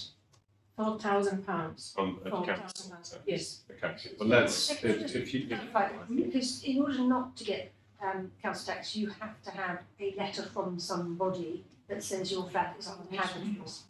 And then the valuation officer will take that. So I don't know who takes that responsibility for dealing with the house is uninhabitable. And maybe that's a Could we have someone look into this? Maybe not just Marion's case, but the more policy. generally, but as well as Marion's case, and provide an answer both to the committee and to the residents. Yeah. Thank you. Yes, lady over there, and then we must move on to the next item. Thank you. I'm very disappointed that there's nobody from planning here. And something that's always confused me, and I look at old charts I've got, and the distinction between flood risk areas and critical drainage areas. And, you know, you were talking about sites, and I live on one of the communal gardens, and there are all these natural suds areas in Kensington. And why are they not discussed? We have more and more basements built. I live in the house I grew up in. The flood level has now so extremely expanded in the communal gardens, a critical drainage area. I just am confused, and I think that the planning department ought to engage with it a bit more actively. James sits within the planning department, so planning and flooding are sort of conjoined internally. But if you want to, well, I'll get in touch with you then, because I do think, I mean, and the overlap with basements, I'm not going to go on with it about it now, but I do think it's a very critical issue. Yeah. Okay. Is there anything that adds to that? I just want to note that our existing planning policies are strong and robust in terms of protection of the green spaces and the need for sustainable drainage and green infrastructure. so I was in this room for the whole day today in the local plan examination for the new local plan. That goes further in terms of garden squares and the development around those areas, which is your specific point, and sets out exactly what is required in terms of development for sustainable drainage and green infrastructure. Well, I will get in touch with you and let's talk in more detail. Yeah. Not for now, Yeah. I accept. Understood. Thank you. And I know I said that'd be the last question, but there's a gentleman here who's been waiting very patiently, so. Thank you. My name is Kumar Devadas and I wrote about the flood. I work in finance and insurance and banking stuff. Now, the council very kindly did engage consultants which came up on the Notting Hill area, which was published, a 1 in 185 event flood risk. Now, the insurance companies told me that their models are better than the council's experts whom you engage. And I challenge that because having worked in the industry, their stress is 1 in 200. So 1 in 185 is 0.5% chance. So the thing is there something that can be done by the council to publish or present the fact that there were experts done bringing out this level or low level of flood risk in the area, and something on the insurance side, because everything's being passed on to the residents. So if there's something that can be done, that would be great. Yeah. Funny how one of the most victim Poland to the flooding was Kumar and extortion. I just couldn't believe the increase in insurance. I was just shocked. Yeah, so in terms of the estimate in the flood investigation report for the magnitude of the flooding, that was done by consultants based on industry standard estimates.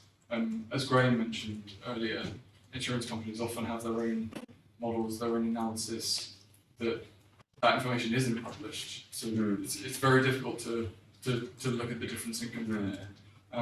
I would know one thing, that since the report was published last year, the National Research Institution and the Centre for Ecology and Hydrology updated their statistical analysis for the flooding, which did actually push it. I did a quick calculation, did push it from 1 in 185 to 1 in just over 1 in 200.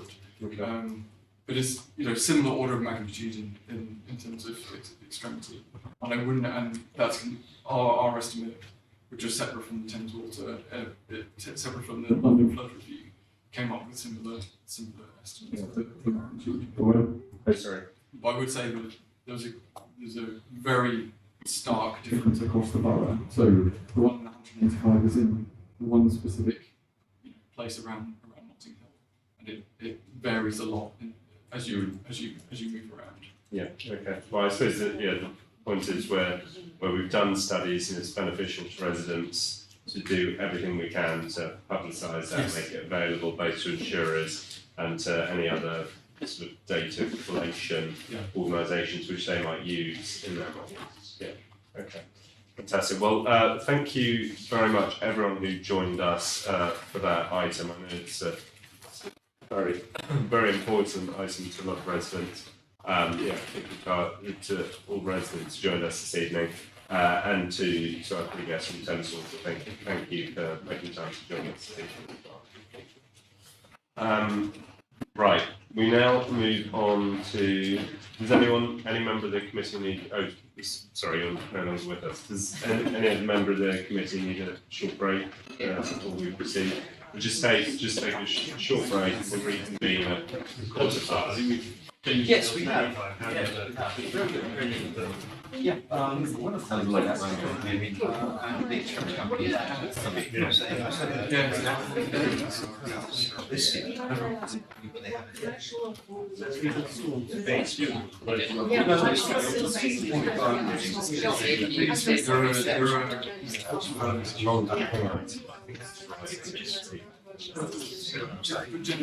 thing is.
Right.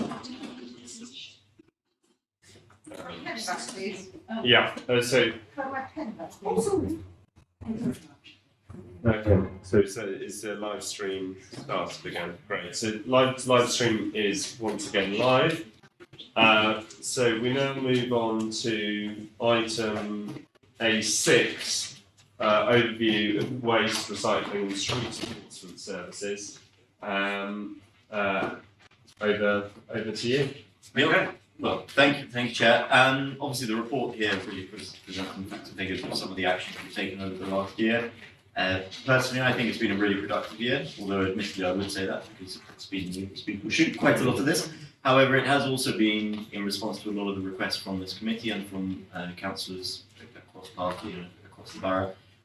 We've implemented a number of sort of streamlining of the system, but we've also fundamentally increased our ability to deal with problems as well. That's been both through growth bids, but also now more recently through the council plan implementation reserve, which will be budgeting nearly £1 million for additional sort of street cleansing and street management. And we know that this is a really important issue for our residents. I mean, we all have knocked on doors where all the residents may ask is, please pick up the rubbish and keep the streets clean.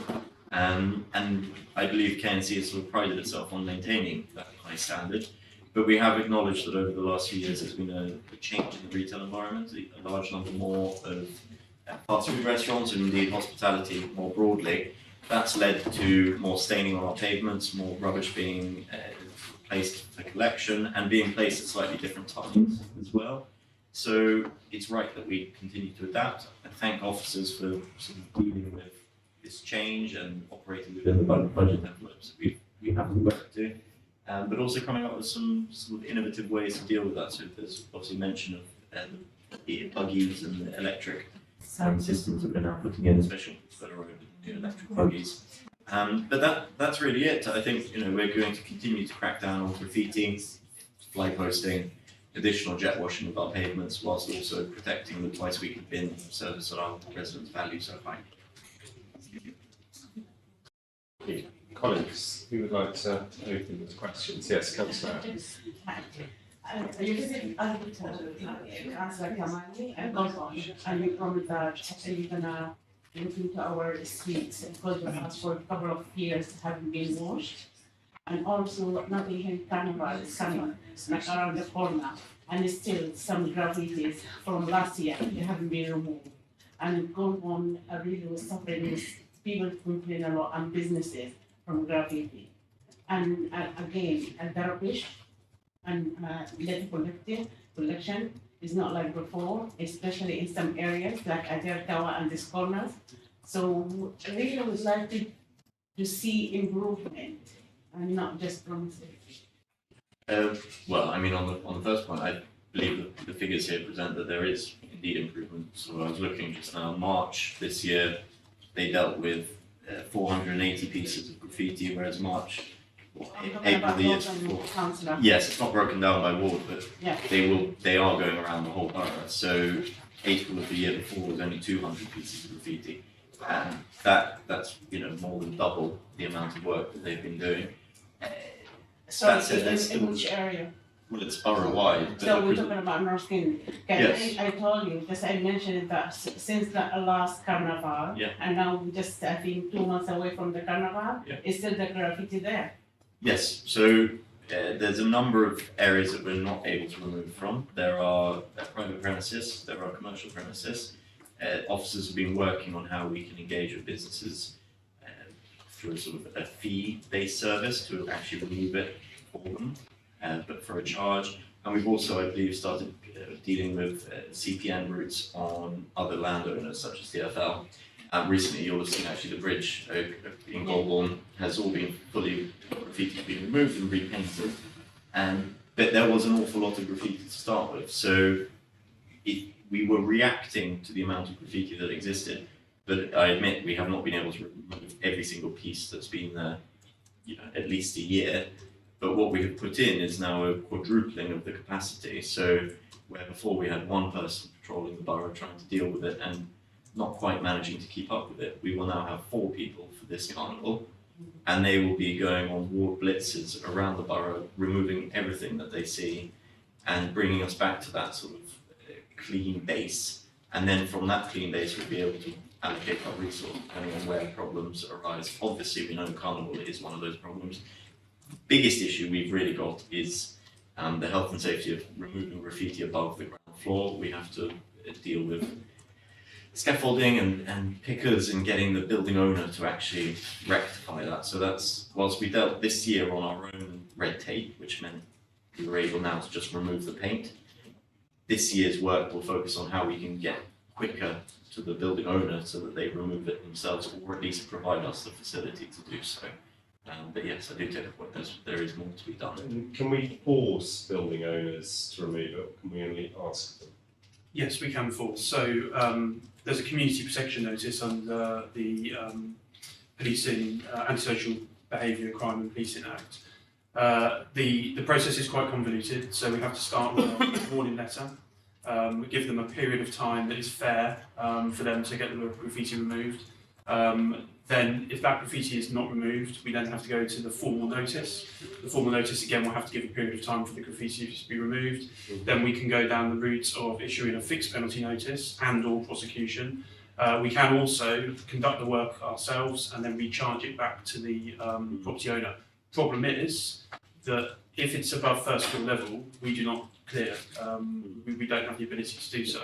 So we wouldn't be able to do it in that particular circumstance. It would have to be a case of taking them to court, and then they'd have to be forced through the courts to obviously get the work done.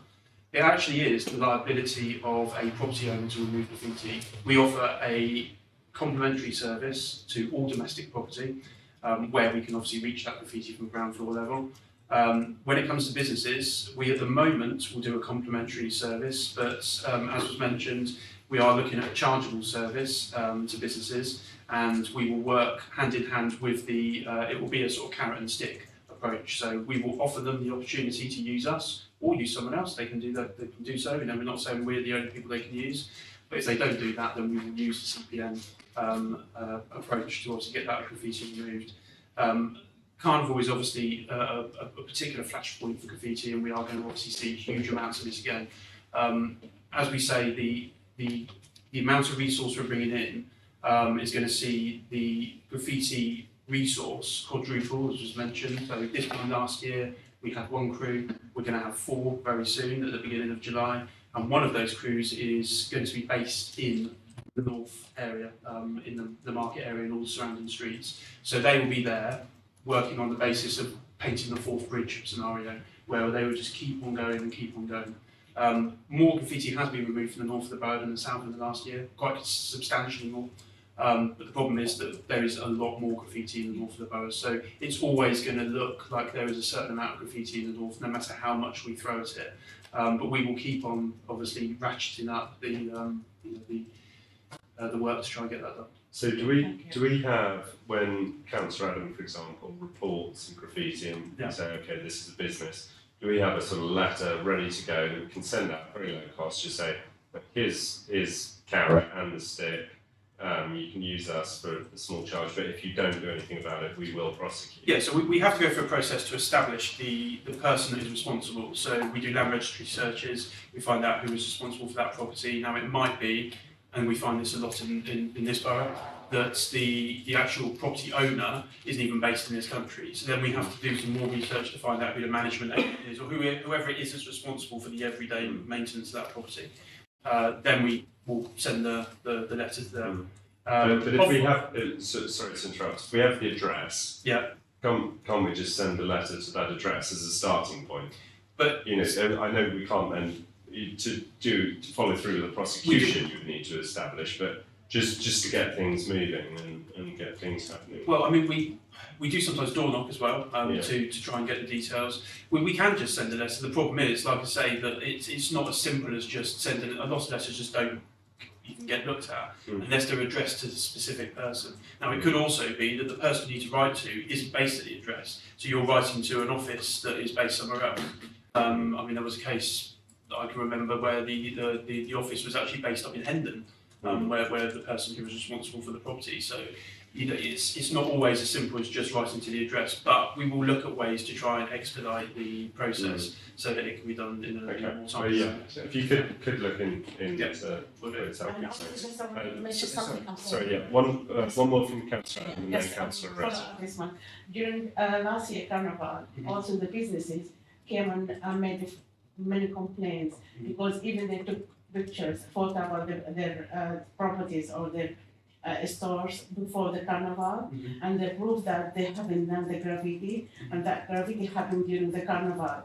And we are just coming forward and backward with the council and ended by losing their rights, even for the council to take responsibility. And this time, how are we going to address this? Well, we do offer a service to remove after Carnival for businesses. The problem is that some businesses, the majority of their graffiti is on shutters, and during the daytime those shutters are up, so we can't remove the graffiti. And the service generally is done during the daytime. That's not to say we can't do some data, but removing graffiti does really need to be done during daylight. So it's a tricky one. But ultimately the responsibility falls on them. So this year, I will make sure that the teams are getting a comprehensive list of all the businesses that have been affected. We will then be contacting them and saying, we are prepared to do this for you. However, we are going to need to do it at a time where we can get these shutters down. And if they don't obviously make it available for us to be done, able to be done, then we will have to take them through the CPM process and do it that way. Yeah. But I think a couple of questions. A lot of residents actually like the service. I did email about Russell one today or yesterday, I believe. And this is a problem. So first question, complimentary service. Yep. How many times will we do that for? Is that for all residents? First question. I'm Billy complimentary has an free. So it's complimentary service in that we don't charge residents for it. So any resident that has any graffiti on their domestic property will remove. Where we won't remove is if it's a property that is run by a housing association like Notting Hill Housing or something like that, it's their responsibility. In which case what we would do is we would speak to Notting Hill Housing and we would go through the normal process that we do with a business. You need to get it removed basically. If you don't, then we'll obviously take you through the legislative process, but we won't remove it for them. But how many times would you, so for example, if I'm the owner, I had one graffiti at some point, complimentary service first time, next time I'm not responsible. No, we'll always do it. So if it's a domestic property that is run by a housing association, so effectively, I mean, I know of one particular address up in the north of the borough that we must have done 10, 15 times. Because the owner might not be responsible for that, you can't defer it. That's through just to say through law, the responsibility is with the owner. We're one of the few councils that offers a complimentary service. You won't find many councils that do what we do. Can I just to follow up on that? Yeah, sorry, and then bring both you in. Where there is persistent repeat offending, do we ever try and identify the people responsible and take action against them? I mean, we've had the discussion with the police. It's another one. Anyway, that's what. We would love to catch the people. The problem is that we would need police to accompany us to catch people such as this. They tend to do it under the cover of dark. At times when it's very, very difficult to, have anyone available to even, be there to see it. Install the camera, it would be unlikely. The problem with CCTV is that these types of individuals are very unlikely to have their faces seen. They have hoods up, and they'll be doing it in a way that's very, very difficult. Also, if CCTV does catch someone, unless the police have got them on their database, you're not going to know who it is anyway. I have had the conversation with our. I haven't had a response actually. But I did contact our community safety team to ask this question about whether there is anything the police can do, and I think they're still waiting for a response. But the most prolific graffiti artist, Banksy, is still as yet unnamed, and you would think by now something. That's definitely not me.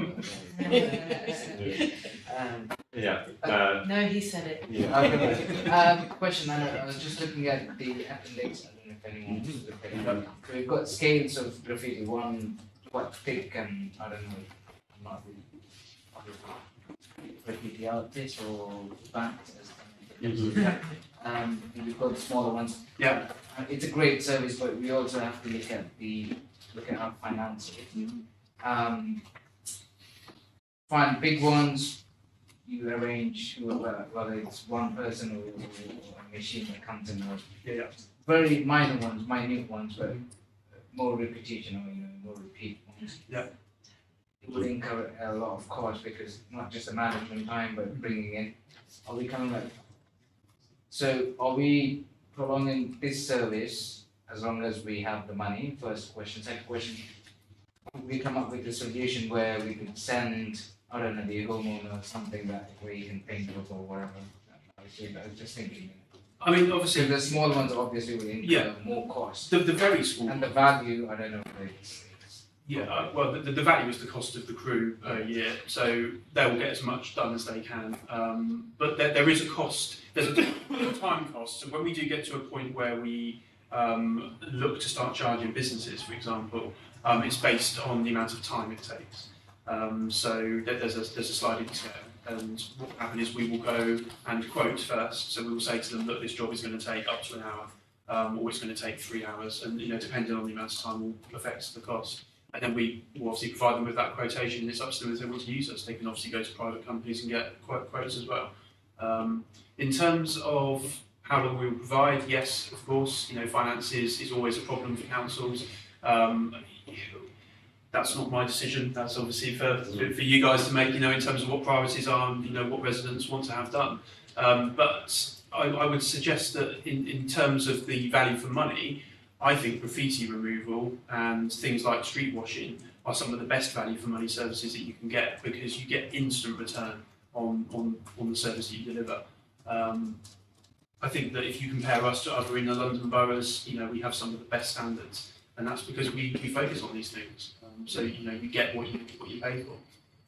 In terms of the small graffiti though, you just mentioned, the Suez teams do actually remove very small amounts of graffiti, so stuff on street furniture, etc. We don't need to get the more professional graffiti crews that we've got because they're subcontracted by Suez. So they're a different company called MPM Graffiti Solutions. So they're the professionals that can get this really big stuff that you've got some examples of there removed. Whereas the Suez sweepers and just the guys that are out, generally doing the job on the streets, they can get rid of the smaller stuff. So there's a bit of a sort of mix and match going on in terms of removing graffiti. Just one quick one.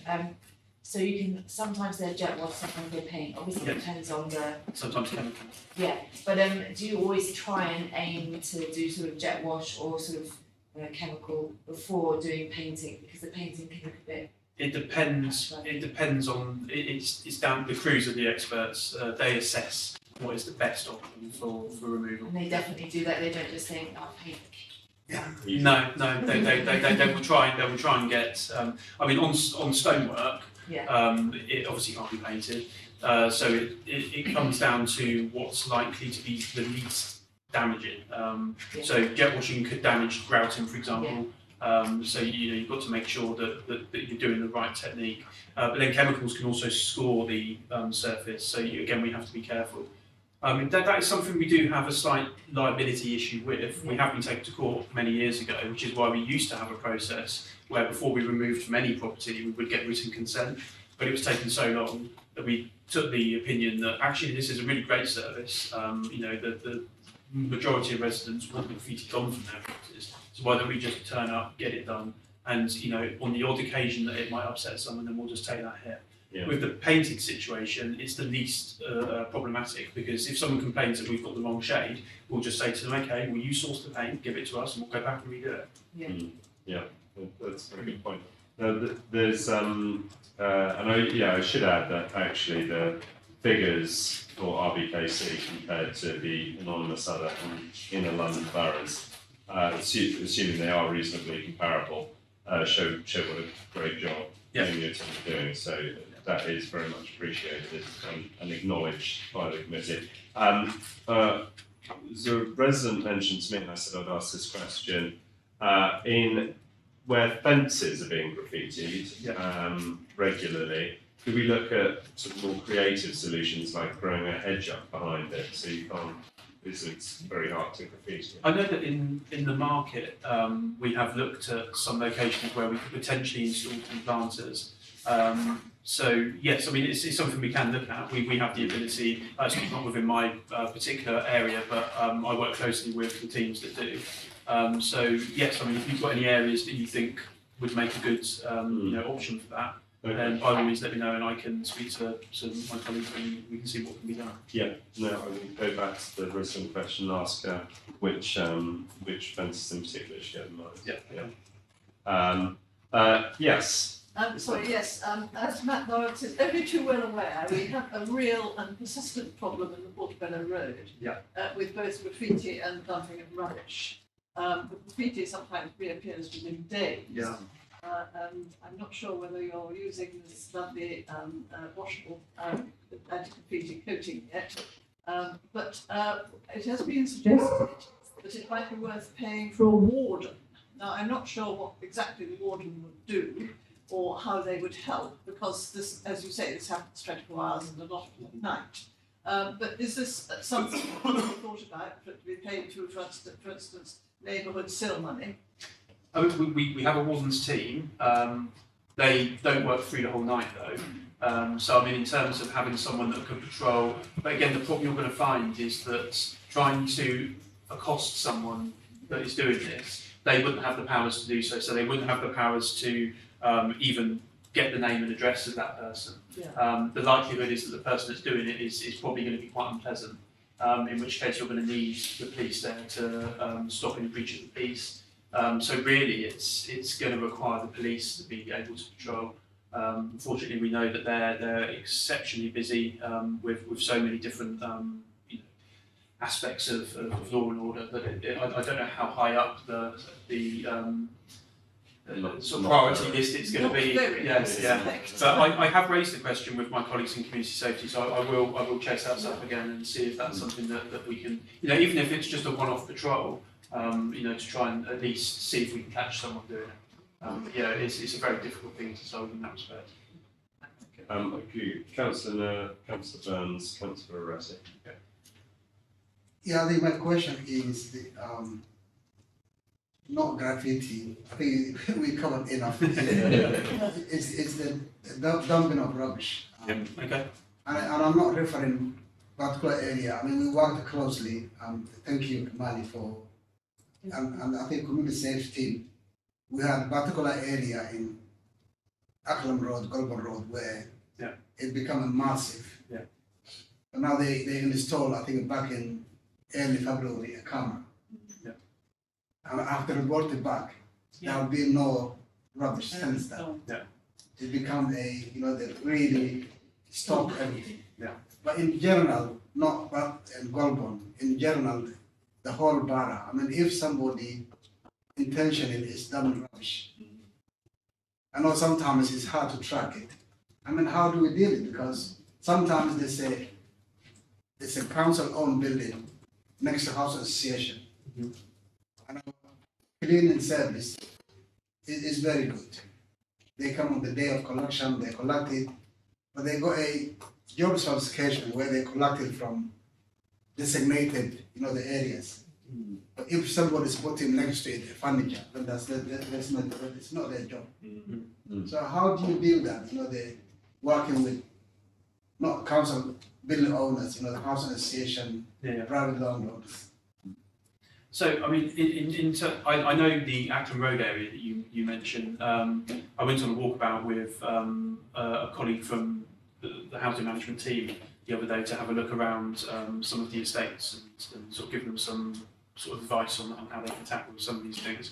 Acklam's a good example. So the problem you had there was that people were dumping on it's the car parking area, and that little bit, the wall being closed with the greenery behind. So that's not public highway, and it becomes a really difficult scenario in terms of who has responsibility. The council actually leases that parking to a company that some parking company. So we had to do some.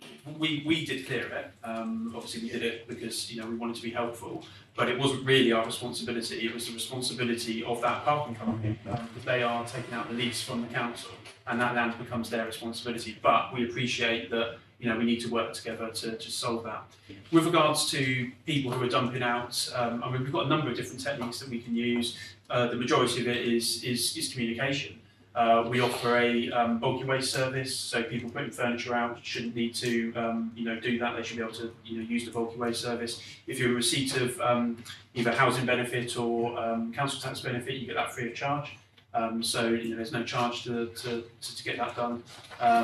And you can have up to 10 items removed for, I think it's about £38 now. So it's a pretty good service. It offers a really good opportunity for people to get rid of these larger items.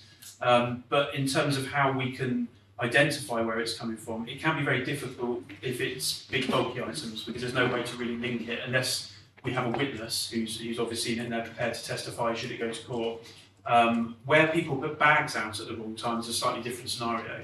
So here you do have an opportunity quite often where people will have letterheads, that type of thing in there, or boxes, particularly Amazon boxes, that type of thing. So they've got all the addresses on. And Jem often forwards me lots of different photographs, where he's been out and about doing his diligent, waste out at the wrong time work. So we're happy to receive information from you. If you want to pass information to us, we just need to know where you spotted it, the time, the date, and obviously the photograph showing the evidence, and then we can follow that up. So we changed our processes, and it's in this report here on page 3, that again we used to give a warning in the first instance, and then if we found waste from the same person the second time, we then serve a fixed penalty. We changed that. Now we don't give a warning. We feel that people should know the right times to put their waste out, and ignorance isn't the defence. So we went from 166 fixed penalty notices in the first 6 months of last financial year to 695 the following 6 months. And that was a 319% increase. And that's, in fact, we had our best month last month, didn't we? It was 165, I think, in 1 month. So that was only one behind what we did in the 6 months, the previous first half of the year. So yes, it's made a big difference. And even if it doesn't result in every single person necessarily ending up paying a fixed penalty, because there can be circumstances where we do obviously not follow through, it does give a good warning. So the fact that someone gets something that's very high profile, i.e. you're getting something that is potentially going to be costing you up to £400 potentially, because if it's more than a bag's worth of waste, it can be flight tipping. So if you have 2 or 3 bags of waste and it can all be linked to you, you could receive a £400 fine. Not many people are going to do that again if they receive that type of and we've seen it drive results. It's a question: have we seen it drive results beyond just putting in more fines, but in terms of decreasing dumping? I think in certain streets it's definitely helped. What we don't tend to see is the same people receive a fine the second time. So repeat offences tend to be extremely low. So I would suggest that shows that it does work. The problem we have in this borough, like a lot of London boroughs have, is that we have a highly transient population. So we educate a lot of people over a period of time, and then they move on, and then a whole new load of people come in, and so it's just a constant. Clanricarde Gardens is a good example. You've probably got about 1,000 people living in that one street, and it's just constant. It's always been like that since I've worked here nearly over 12 and a half years now. And it's always been the same. And it goes in peaks and troughs, and it's a lot better than it used to be actually, but it still has those problems. I would say, anecdotally, a friend remarked to me the other day, he said, "Oh, did you know KNC is now issuing tickets for rubbish?" I said, "Yes, I did know." How do you know? Clearly, I don't talk enough about what I do in this place, but I think that sort of is proof in the pudding that word of mouth does spread around, and in fact, good neighbours will make sure that the neighbours that don't quite follow the rules are made aware of what those rules are. Yeah, absolutely. Sorry, we've just got a couple more, and then we'll come back to you. I'm slightly diverting. All of my residents, almost without exception, complain about dog poop. I know I've mentioned it before, but it's a real issue, and there has to be something we can do. It's basically, I put it as it's waste, it's like dumped waste, right? So there has to be implementation of some kind, or people can complain and like get it cleaned, or if it's a real issue, then maybe we can get it, sort of find out who is the perpetrator. I know that costs money, but there has to be something we can do. It can't just be it is what it is. There needs to be actionable. So again, we can. It's a littering offence. So obviously the owner of the dog, if they allow their dog to foul and then the moment they walk away without attempting to obviously pick it up, that becomes the offence. Problem is, you need to observe it, and in order to observe it, and we've conducted undercover operations, close to Holland Park many years ago. We haven't done it quite recently, but where we've had staff in unmarked cars sitting, close to the entrances, etc. And you just don't see people do it. But the problem is that people who allow their dogs to do it, they know what they're doing is wrong, so they tend to do it away from anyone else seeing them do it. So it's a really difficult thing to catch. We also once set up deployable CCTV cameras at certain locations, and again it did catch a couple of people, but we don't know who they are, so we just have no way of being able to link it. And then we go back at the same times, so it happened at a particular time of day, we went back again a few days after at that similar sort of time to see whether that person would come back, and they just weren't there. So it's a really difficult one. We do we clear every dog mess that is out there, so they will get cleared. I beg to differ. On my walking around Chelsea, I see it every day, constantly, and I see repetition as well. I do occasionally see a weird purple or green spray over some dog poop. That's not us. Like that's weird. But maybe it's some kind of chemical that eats it. I don't know.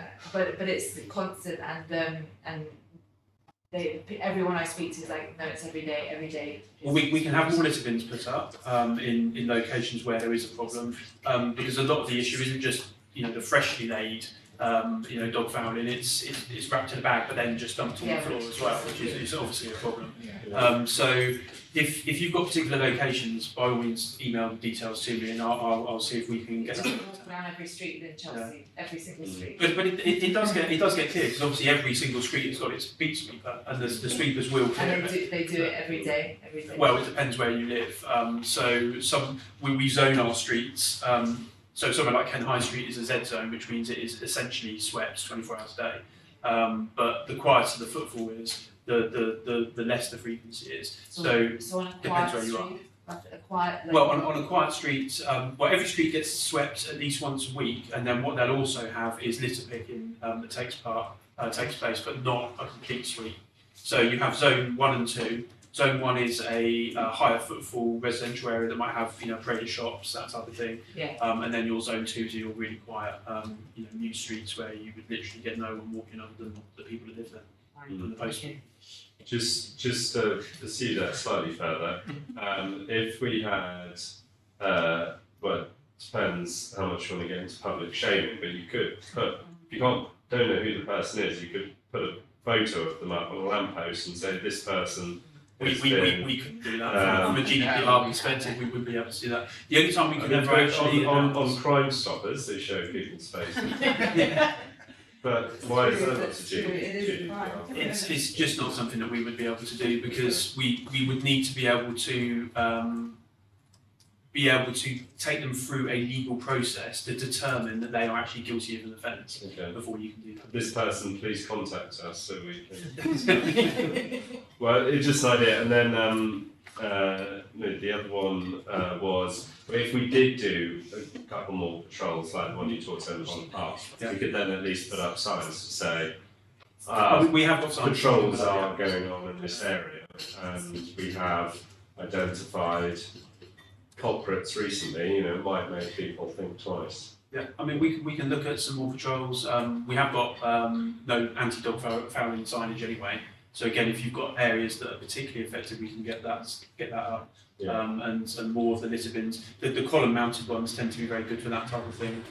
So yeah, we can get that done. I know I've seen in some other councils around the country, they put up these signs, which apparently are supposed to work a bit better, which says, I don't pick up dog after my dog because A, I hate my neighbours, B, I'm a terrible person or something.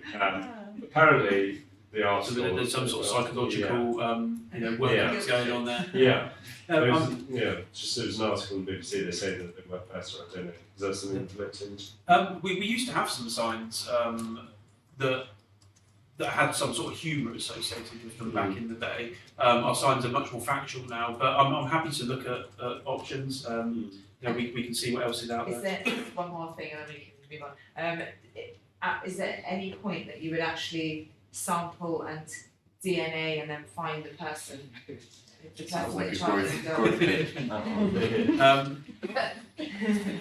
The thing about the DNA, well, again, it's something that maybe I did it once. Exactly. The only way you'd be able to do that is if there was a database of dog DNA. I don't know where that would exist. We have a good service, but I don't believe we can be able to stretch Okay, well, raised a few points there, but certainly you can follow up with. Yeah, by all means, send me details of particular locations that are bad, and then I can get those looked into. Councillor Ratty and then Councillor Adam. Yeah, thank you, Tim. Quickly, I know during my surgery, a resident came up with very sentimental about graffiti. Yeah. What if if the residents come up with a solution, they want to do a voluntary graffiti cleaning based on consent from the domestic owners? Would that be? If a group of residents contact another resident and offer to remove graffiti, and that resident is happy to do so, In an that's entirely up to organised them. manner from the councillors. So in an organised manner, as in they team up, they come up with. Yeah, I mean, look, if people want to do their own cleaning, within the community, as long as a property owner gives consent to whoever they want to give consent to, we don't need to be involved if that's going to be the case. What about the public space? Let's say there's a park. Oh, you want to do public spaces? I'm just asking. Well, I mean that would be we would have to see what the public space was. It would depend on the council department that's responsible. So if it was in parks, for example, you'd have to speak to Leisure and Parks. If it was a housing management property, again, they would have to make a decision. So It would be public up to us. space, the wall is on the highways, not exactly inside the public space, but just in case there's a small park and you have a wall, there's a graffiti.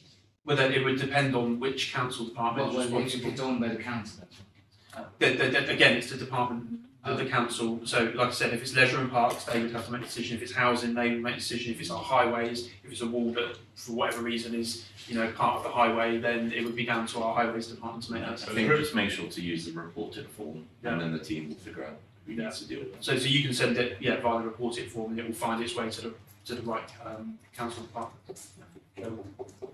Councillor Adam and go back Just there. before you It's quite mention, nice. before you mention something about family rubbish and stuff like that, with Yeah. taking people.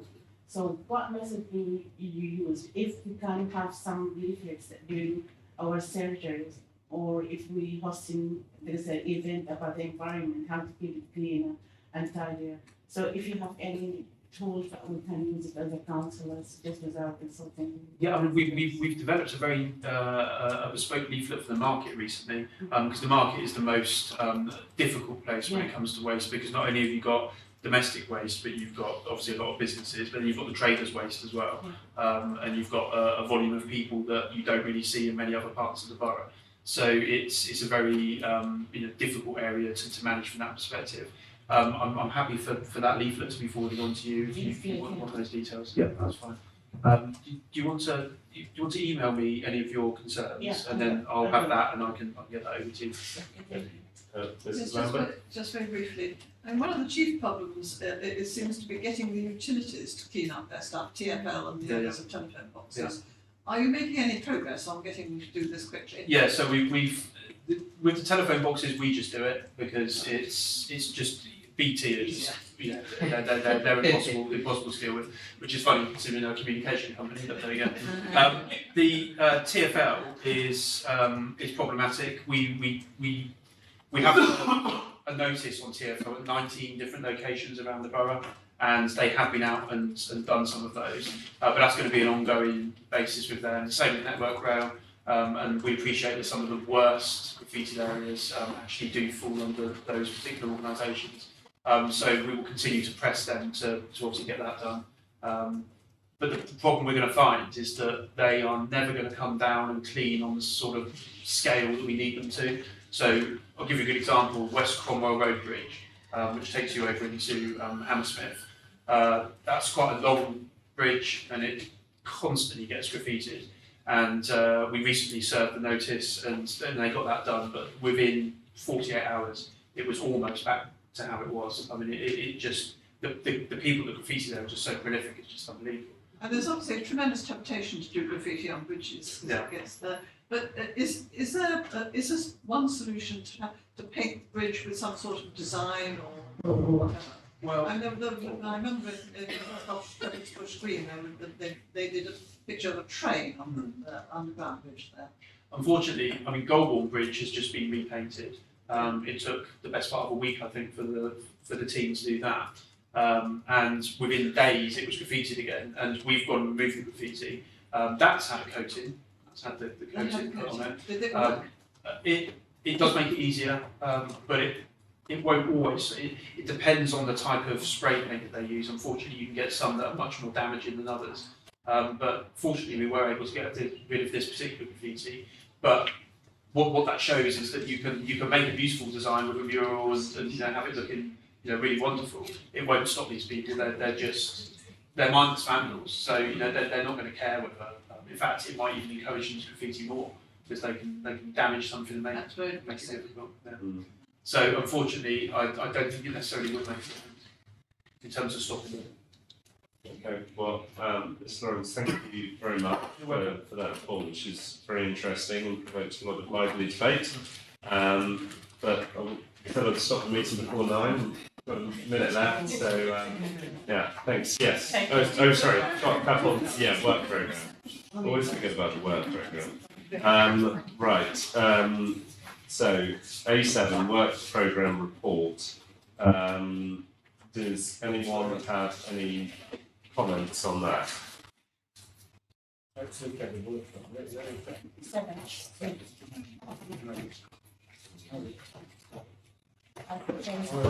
in the supplementary. Yeah, sorry.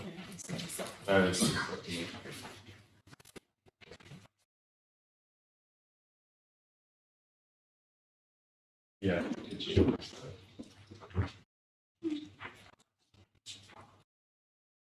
I had an item which I wanted to add to the work programme, which I don't know if it's in this one, but it wasn't in the original one, which is scrutiny of the carnival, of the elements of the carnival which fall within this committee, which is most of it, the organisation of it, the clean-up as well, but not community safety, that falls within OSC. So that's something which the relevant officers know then need to start pulling together for us. So obviously there'll be another carnival before our next meeting, so hopefully we can take that either in September or the November meeting. Any other comments on the work programme? No? Okay. In which case, I think that is the final item. Yeah. I declare the meeting closed. Thank you very much. Thank